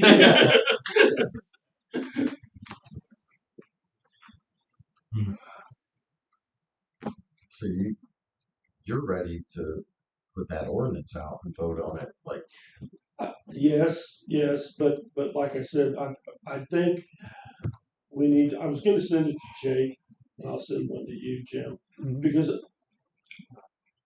I will say I'm not a lawyer. I mean, I'm not the dumbest person around, but I wrote it. I did in case it like got expensive, because it gets entailed. I mean, it does. But there are grants that cover that. There's a lot of I mean, it's kind of layer upon layer upon layer. Because I've been working on this for months because I knew we were gonna. I knew it was bad. I mean, it was. I've seen videos that you wouldn't believe, and it will probably come out. I know where it's coming from. No one will ever convince me that it's not coming from there. But it's like anything else, you got to prove, you got to do it step by step by step by step. However long it takes is however long it takes. We have no control over that at all. I mean, hell, it could be 10 years before it went to court. It could be 2 months. Nobody knows that side of it. My thing was we just needed to do what we needed to do in the position that we're in to get this ball rolling. And Mark and I talked, and it was like, okay, this is going to be the best way. Let's get all of our ducks in a row. And once we have them final, then we need to present it to the public, let the public see it. I'm pretty sure you're going to get a whole lot of phone calls. I'll probably get a whole lot of phone calls with questions about it. That's why we wanted that summation page. And honestly, that summation page is not quite as good as I had hoped. But it does tell you which ones where it's bad and that there is a problem with some of this. And I think that question still stands because it's a question we still get at the sheriff's office. I live there and I still drink the water and I still take a shower. So I don't care about the lawsuits. I don't care about this. I don't care about that. I care about drinking and showering every single day. Right. What do I do for that? See, and that's why I think it'd be beneficial for us to get the water guy in here, see what they're doing. Because, I mean, and I'm going to say this, I'm not a water guy. I don't know water. I don't know anything about it. But I do have learned quite a bit about this. And if they're not filtering this out, it's bad for you. Like over the top. Their results are posted online too. they've got I the can't understand it test either. results done. But- They're- but- they do their own testing I too. can't There's no understand chromium it. hexable in it. On I think saw their there test. is one now that was done with, we understand, I don't know that for sure, we'll have to find out. That's some things you need to find out before you jump up 100% in. Well, Jim, I'm gonna tell you, If that's the case, you, me worrying about jumping and getting ahead of myself, I am always going to err on the side of caution because this should have been handled many years ago. It was brought here in front of this commission and everybody laughed about it and said, well, hope you don't get a northwest wind then. That's not the way this should have been handled. You guys, I'm just straight up. You guys should have investigated this. You shouldn't have waited this long to do something about it because there's no telling what has happened because of this. So as far as me, I need to check and I don't need to check anything. You tell me you got it there, then we need to do something, period. Period. That's it. If I make somebody mad or I do something that I'm not supposed to, I said this a long time ago, guys. I'm not a politician, don't want to be one, but I want what's right done. And if somebody wants to stand in the way and make excuses or decide, well, we need to do this or we need to do that, it ain't flying anymore. I told you that a long time ago. It's not. We're going to do this the way it needs to be done, and we're going to protect these people. That's our job. Our job is to govern this county. If I've heard you say I'm not a chemist, I'm not a lawyer, I'm still waiting for the commissioner's side to come out. I got to be honest with you. Because this is ridiculous. This should have never happened. Never. I do not understand in what world people that are in charge of this government here knows that's going on and just looks the other way. And we're going to worry about the roads and bridges. That stuff's out there on that grass, on our right-of-ways. It's out there on the soil. You can send guys out, you can tell Dennis to go out there and cut that grass, grade those roads like that. Do you understand that whenever you do any type of construction or any work like that, it's called a competent person. They are responsible. The guy that sends them out there to do that can be held responsible if they don't have the proper PPE and everything else when they're out there moving. I don't know what.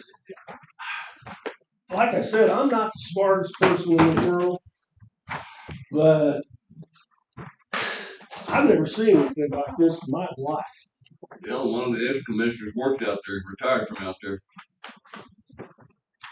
He knew what it was. two of them did. Well, I know at least one did. How long have you known about it, Jim?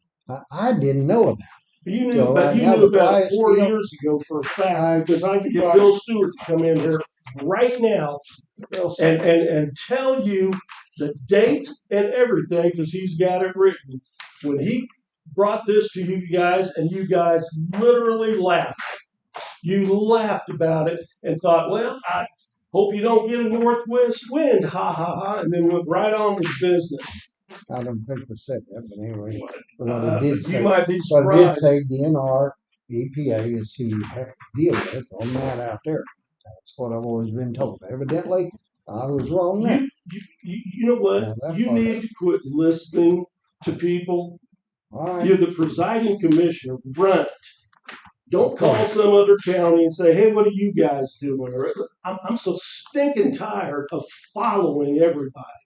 How about it for once in Henry County's life, they get out in front of it? Be a novel concept.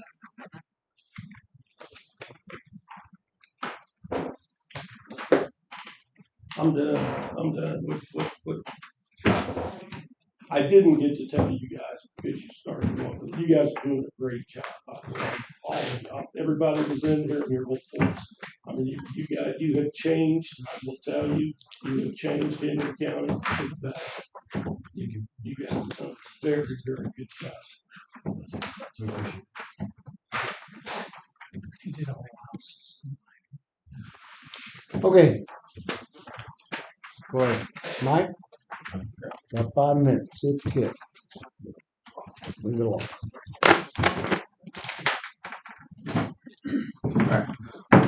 So I'm just here to talk about the SB 190. I know a couple of months ago, Mark had brought it up, but it kind of didn't go anywhere at that time. And a few weeks ago, I actually started putting together a petition, started getting names on that petition so that we can put it on the ballot. And last week, I saw you guys did talk about it. You guys have been receiving a lot of phone calls lately. So I'm glad that you guys are discussing actually putting it forward now. So I started to get these signatures for putting it on the ballot because one, if you guys didn't take it up, and two, even if you take it up, it's a good thing to put it on the ballot anyway, because once the citizen or once the residents voted on the ballot, and if they voted in, then it's pretty much solidified. And I wanted to start getting this done so we can get that freeze in place as soon as possible. And it looks like, I talked to Kelly just for a moment about asking when the next election is, and we really don't have one till April, countywide election.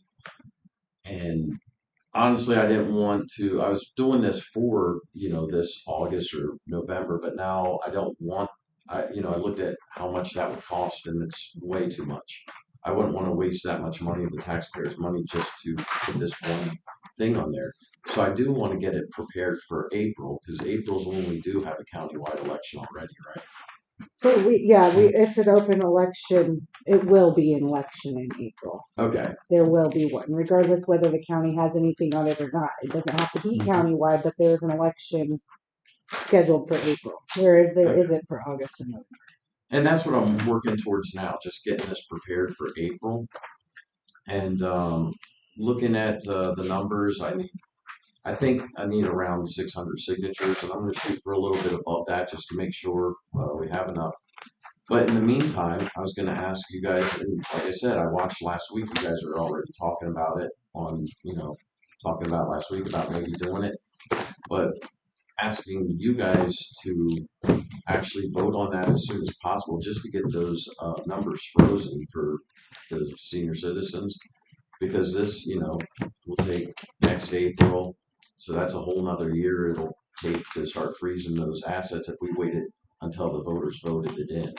And it's pretty much, it's pretty much a given it'll be voted in. There's already 46 counties that's done it in Missouri. Among those 46 counties, I think one of the lowest approval ratings was 80%, and the highest was around 95%.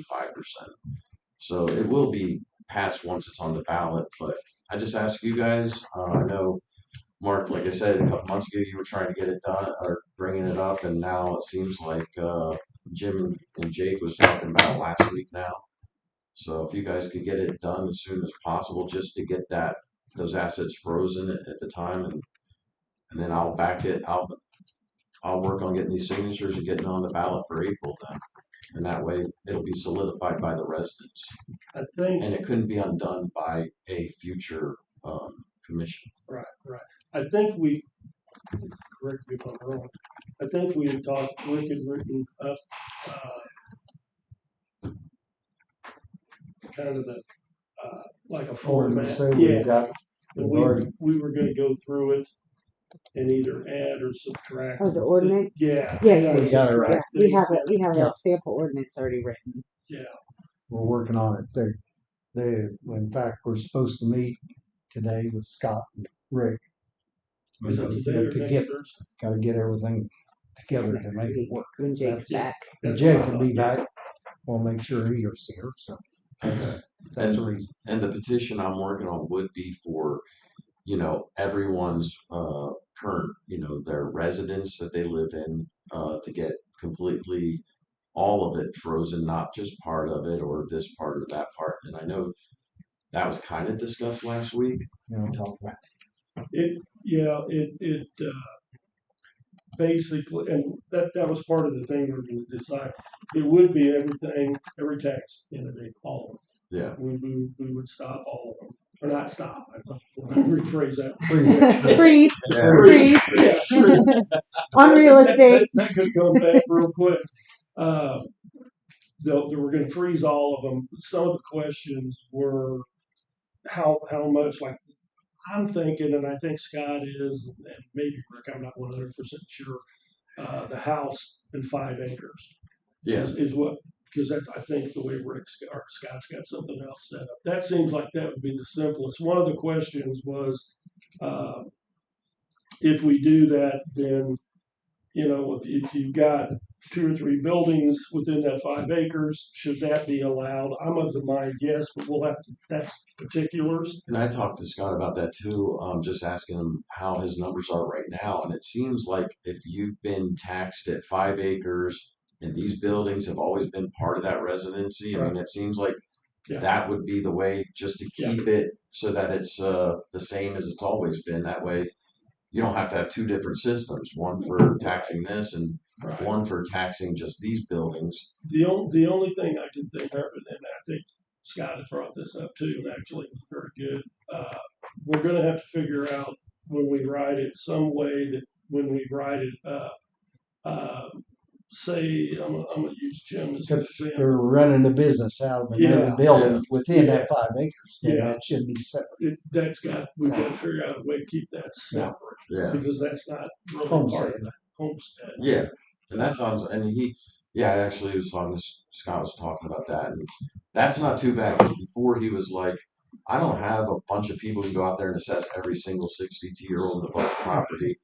But if you just narrow it down to just people with a business that, okay, we just have to come out and look at yours, then it wouldn't be too hard. I don't think there's that many people that would qualify and has the business on there. Especially at 62.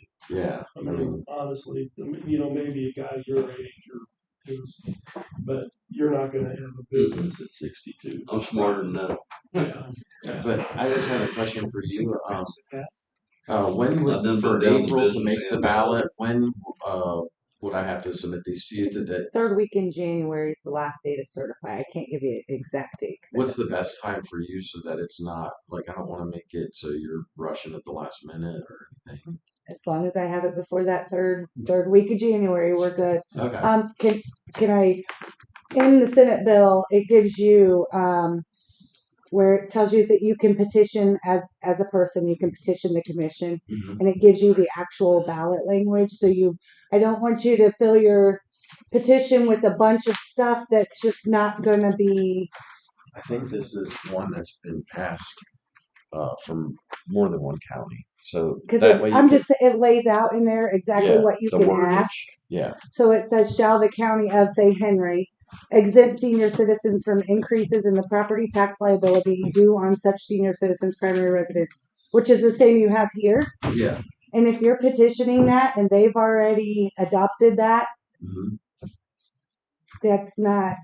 They already have the ordinance. Yeah, so the reason we want to continue this, even if they adopt it, is so that it's still on the ballot and the voters voted in. And once it's voted in, that means the commissioners can't, like a year from now or 2 years from now, they can't vote it out.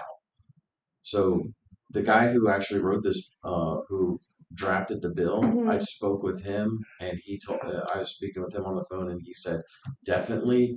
Even if they're already starting to talk about doing it and they get it done before your petition's done, he said continue because you want the residents to solidify it. So, and that would be why you want it on the ballot in the end. But that's all I had. Thank you. Yeah, thanks. And I did get your email. I'll address that when I get downstairs. Okay, thank you, man. Hey, Mike. Have you got that petition with you? Yeah.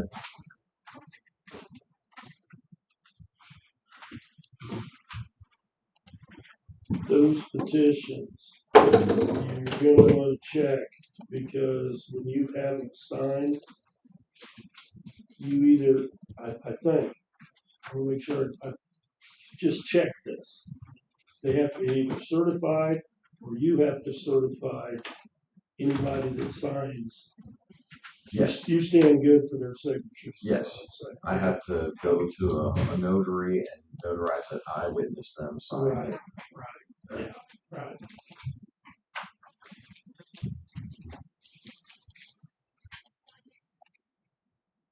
Get your petition in. I was looking at the dates. Because we have to verify the signatures, and if you have 500 signatures plus, it's gonna take a little while to do. Okay. So if the certification date is, I think it's gonna be the 27th of January of next year. Mhm. You certainly want to get that petition in a few weeks before that, so you can get your ballot language wrote up and it's Okay. certified to the commission. So I would say by the end of the year, definitely, by the end of this Okay. year, definitely have your petition finished. All right.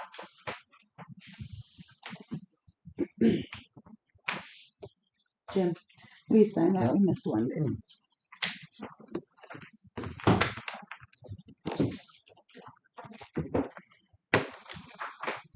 Thank you.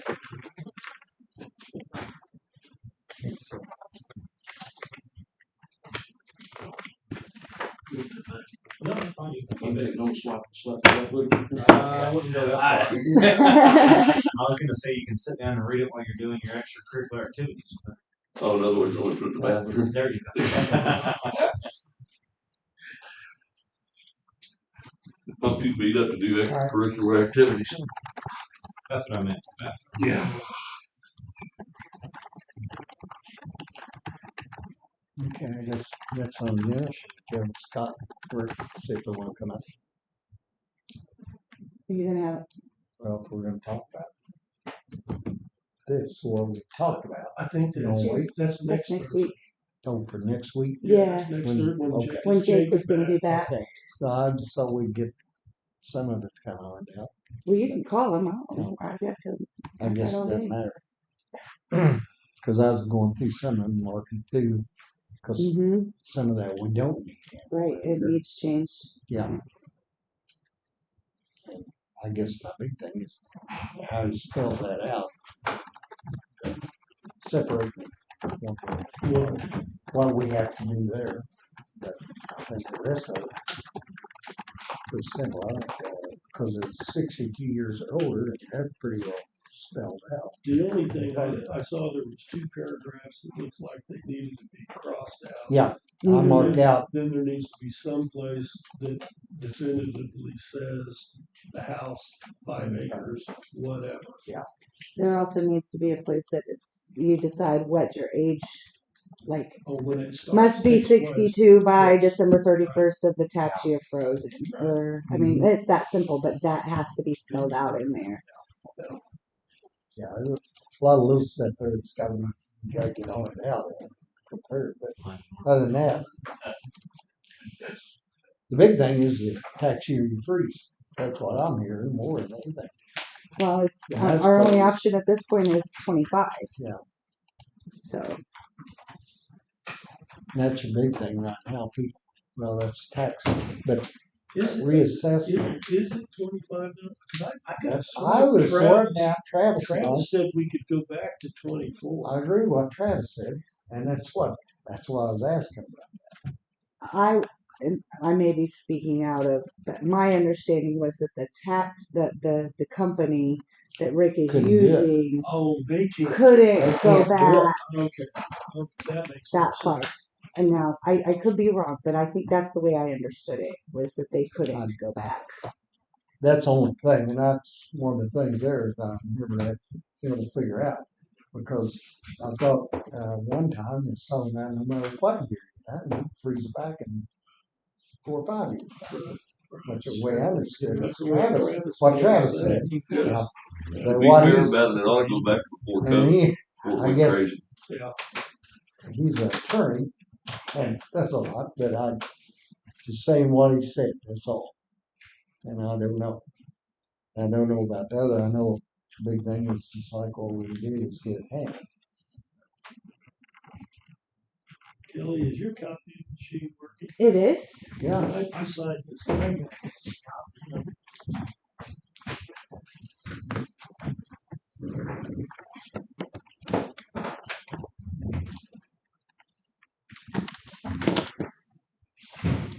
And hopefully Jake will be back. And get that out there. Is he having more surgery or? No, Jake didn't. I don't know. I didn't know. I knew he had surgery on his shoulder or something there for a while. And he was kind of bummed up. Thought maybe he had to go back and do something on it. A buddy of mine had to. Huh? I think you should have got it down. Yeah, I think so. So I don't. You got any Anyway, that's staples? me gone. This is the tiniest staple gun. Here's staple. What's those? Right there. Those are not little.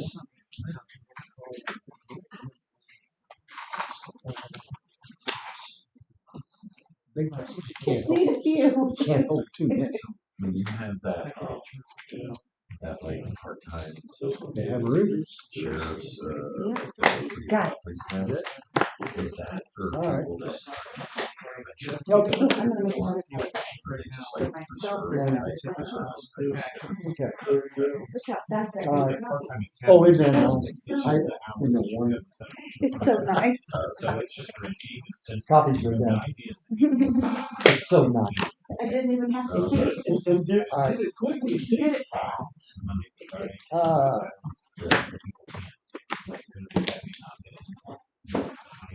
Yeah, I want to. When you graduate, then you're post-certified, you can get Do you guys have any reserve type What? stuff, or is it just? Which printer? Yeah, so we're trying to get It's called Brother Commission. open. Sorry. You'll probably have to find it. I was wondering. Where's that? Probably should. And this part-time thing, will it just be this year, or is it gonna be a continuous thing? We're hoping every year. Yeah. As long as we fill it, that's the. Take care, man. You too. Had a printer. And Thanks, guys. Yep. Be safe. not it. Yeah, we'll have this one for less than that. I saw that they had some kind of like, the governor has something they put out where you can get. I should be down for this Or one. is that something? The line, yeah, Oh, you guys still, You had to come in for guys some that other are stuff. doing this, I are was they like, able to "Yeah, utilize that? Okay. yeah, they're using, Okay. we have for a while. And we've had Ah, others that have worked. What you doing? Sorry, Oh, I'm that trying have to used find it. printer. Mm-hmm. See, there's a place to look. When Okay, I- add I had a printer printer. Yeah. Wait a minute. Yeah. Okay. Yeah. So this Here is it is. maybe. and add device. Yeah, that's Just what I need had to to do. find It brother. should say, Brother, here's a no, brother. it should say commission. So I had a part of, I had to get a part-time job at the sheriff's office, which paid for my lunch. Yeah. It's a lot. It's a whole lot. It was cheaper when we went through it than what it is now. Yeah. Is there PT involved? That's a high that. Yes. Yeah, there's a lot of PT when I went through. Does have Yeah. a, There's still does people have a number? in charge of it, right? PT. It's still pretty good PT. It's running the physical stuff. So you have a pre-test that's gonna put everybody on a tier of where they're at the beginning. There's a mid-test that they've gotta show certain levels of improvement, and then Here. by the Oh. very Chuck says, end, can I do it? they've Just got say, to, he Yes. sees what you're Oh, doing. yes. Type yes. Okay. Chuck saw you in there messing around. He's like, don't touch buttons. I've had him do that before. Message him and tell him to set marks up too. Okay. And Yeah. dates. So you guys can print straight from your tablet to the printer. Or It something. averages out about, you go about Just click in the little white box there where you type yes. Well, it's gone. No, it's not. But that's It's right why there. it's called part-time Oh. as opposed to going 40 or 48 hours within a week. It spreads out over, it would start in Hold on, the Jeff. first part of July and then end God. in Where's your mouse, May of Chuck? 2026. Chuck's trying to do Okay. something on your computer. So, like. I can't type in. Just ignore it. I'll Well, send him a You send message. him a message. Put Jake and him both. He's getting ready to take over your computer. He's already taken them. I He couldn't does do that anything. sometimes. Because every time I moved it, he would keep taking it back. You just hit X on top. I Did- used to do that. I Get just out do of the this. Make him chase the mouse. Well, I found he can do it a lot quicker.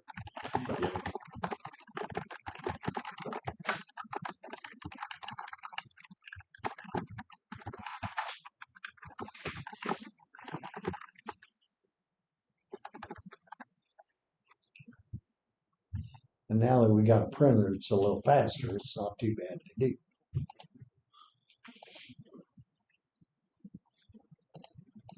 We're also live on YouTube now. Yay. Yeah. So let all your people Everything know day if you want to you- watch the commission meeting every day. Get a little better. And let's see, get into county. See. Henry County, Henry Missouri County- Commission. Henry County Commission. Does it stay on there too? Like Yep. you can watch Yep. it later? Yeah. Better say Missouri.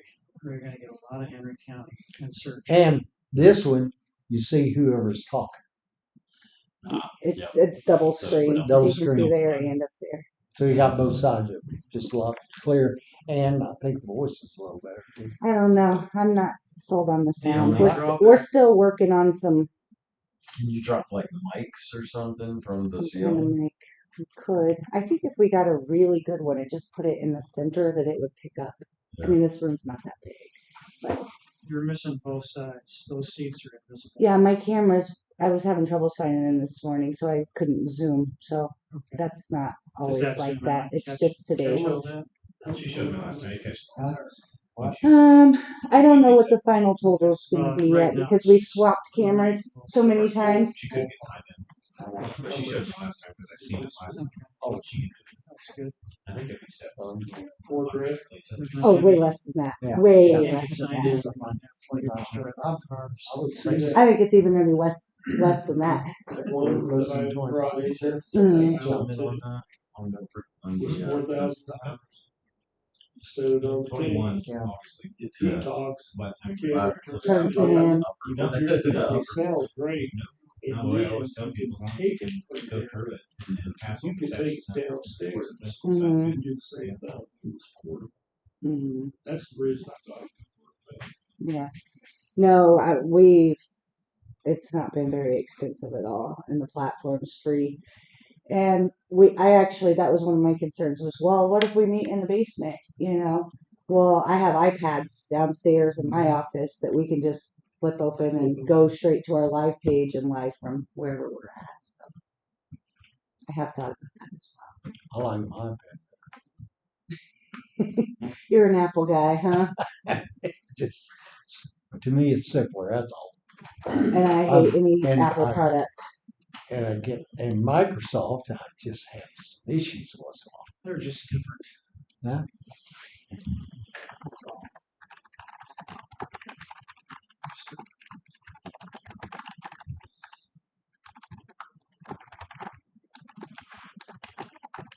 Well, crap, I don't know. He's got everything else on. He's still going.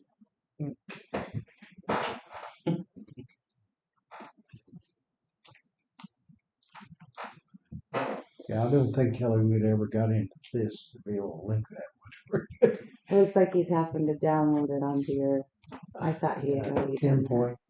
10.0.3.101.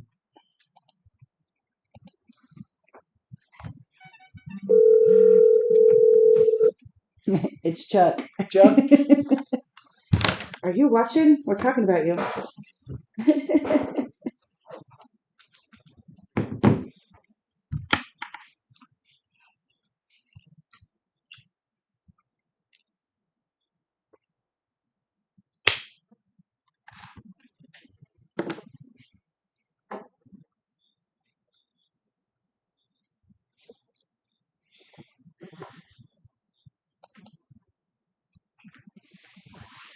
Oh, yeah, I thought it was a good one.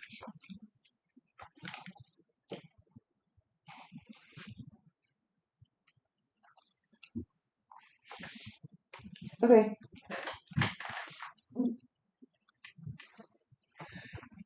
Yeah, we're not. We have a holiday Thursday, so we're not here Thursday. Mhm. Okay.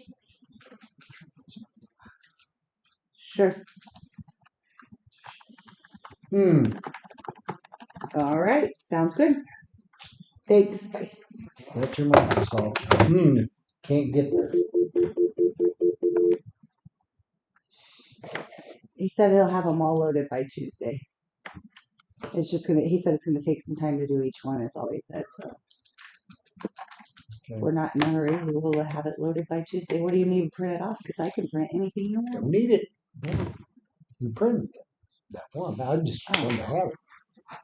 Cause then if I want a page printed, I'll click just like the one. Okay. Probably them. Probably. I noticed that probably better to wait till Jake's here. Yeah. Okay. Do you have anything else? You done? We're done. I'll make a motion to adjourn. I'll second that. All in favor, say aye. Aye. All right. Motion carried. We're adjourned.